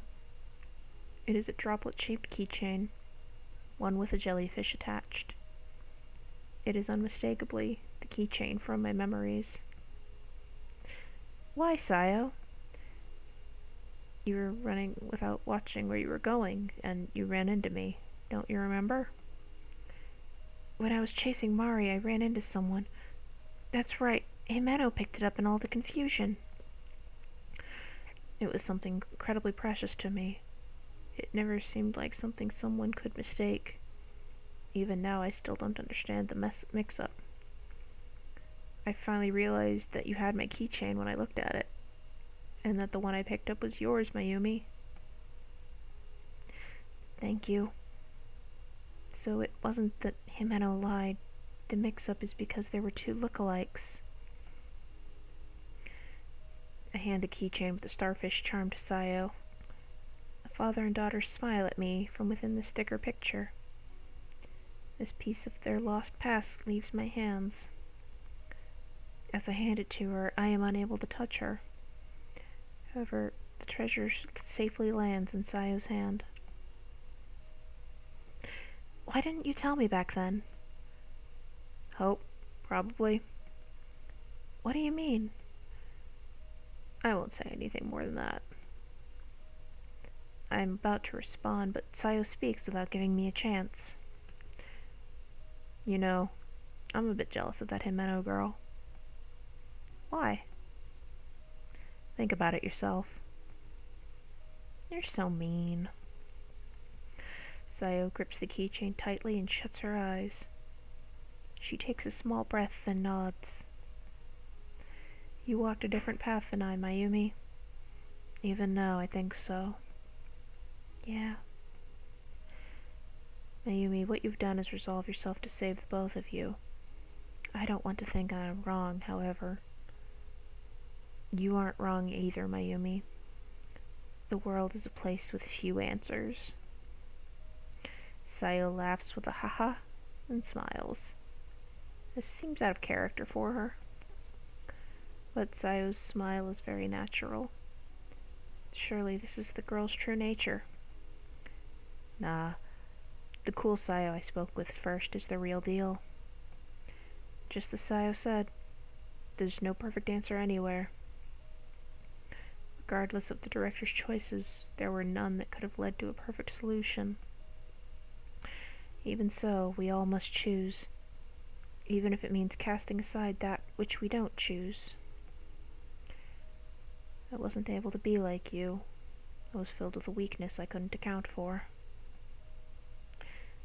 Sayo, you aren't weak at all.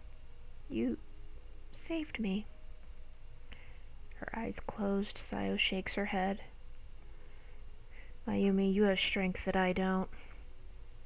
You won't fall apart at the truth. You will save Himeno, no matter what. Thank you. I'm sorry, in the end... Hey. Huh? Nah, nothing. I don't care for stubbornness after all.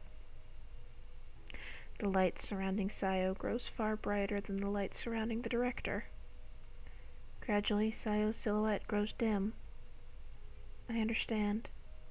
This is the light of Sayo's life. Bye-bye. Yes, bye-bye. I won't say see you later or anything. If you find your way here after 100 years, I'll turn you away. There's no way I could live that long. I am unable to stop my emotions from overflowing. The drops of light spilling over melt into the even stronger light. It's the same for Sayo. She probably won't get mad if I say so, so I won't, but...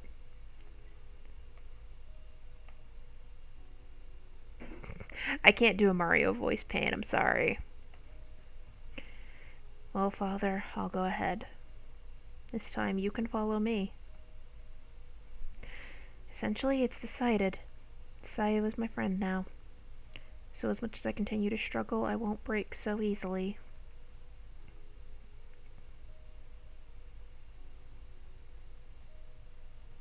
I am thinking I'm probably going to call it once we're through this scene, unless it like immediately hits the ending, and then we'll just go through the ending.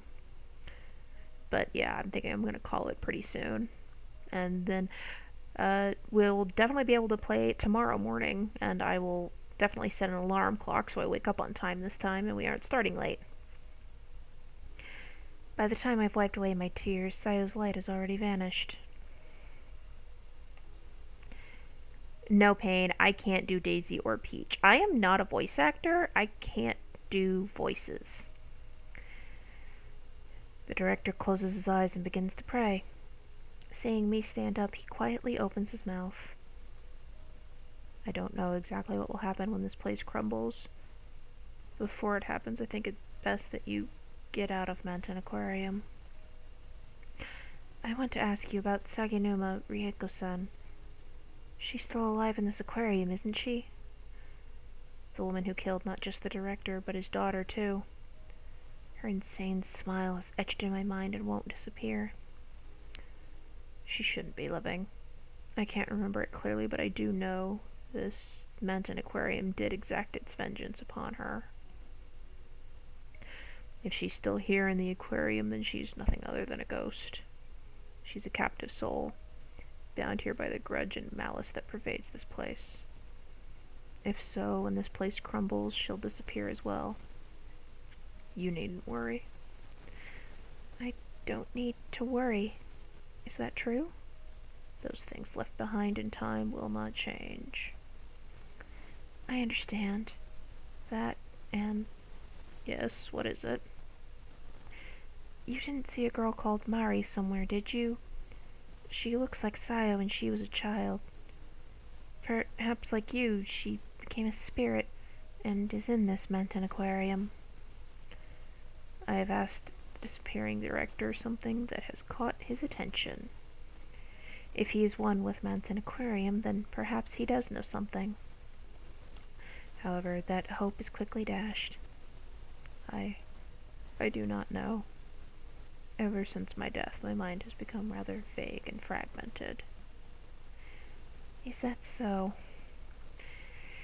However, as it is vague, I cannot definitively say that she isn't here.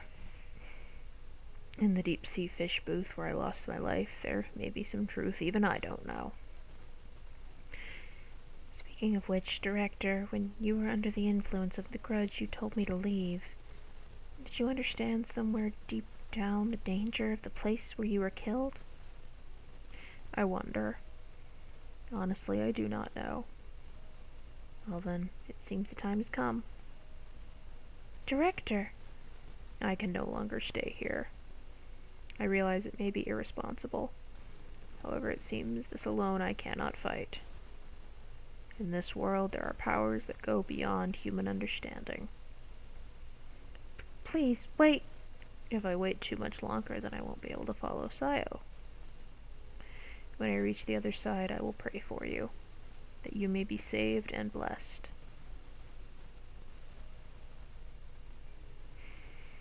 Okay.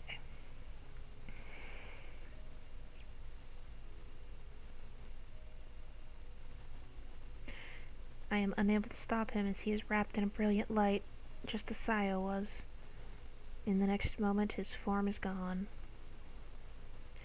Was he able to cross over? The question is directed at thin air, so naturally there is no reply. I wonder if this is the time when you should say congratulations. Thinking it over a bit, I look up. In that position, I close my eyes. Please, find peace. Before I realize it, I'm alone again. But it's all right. Even if something happens, I will not fail. I have prepared myself. Okay. This is perfect, actually. Because now I can save here. And looks like we will be picking this back up tomorrow. And I'll definitely be coming back into this game, and we will find out some more about Mountain Aquarium and what exactly is going on in there. So, tomorrow, same bat time, same bat channel. Well, I'm gonna set an alarm so I don't accidentally sleep in again. I haven't been sleeping that well the last few days, so I didn't bother setting an alarm, assuming I was gonna wake up on time, because I've been waking up really early the last few days, but of course today would be the day that I slept in until 9, which was when I intended to start originally. So, we will come back to Mountain Aquarium. Yeah, you take care too, Pain. I will see you tomorrow, I hope. Bye-bye!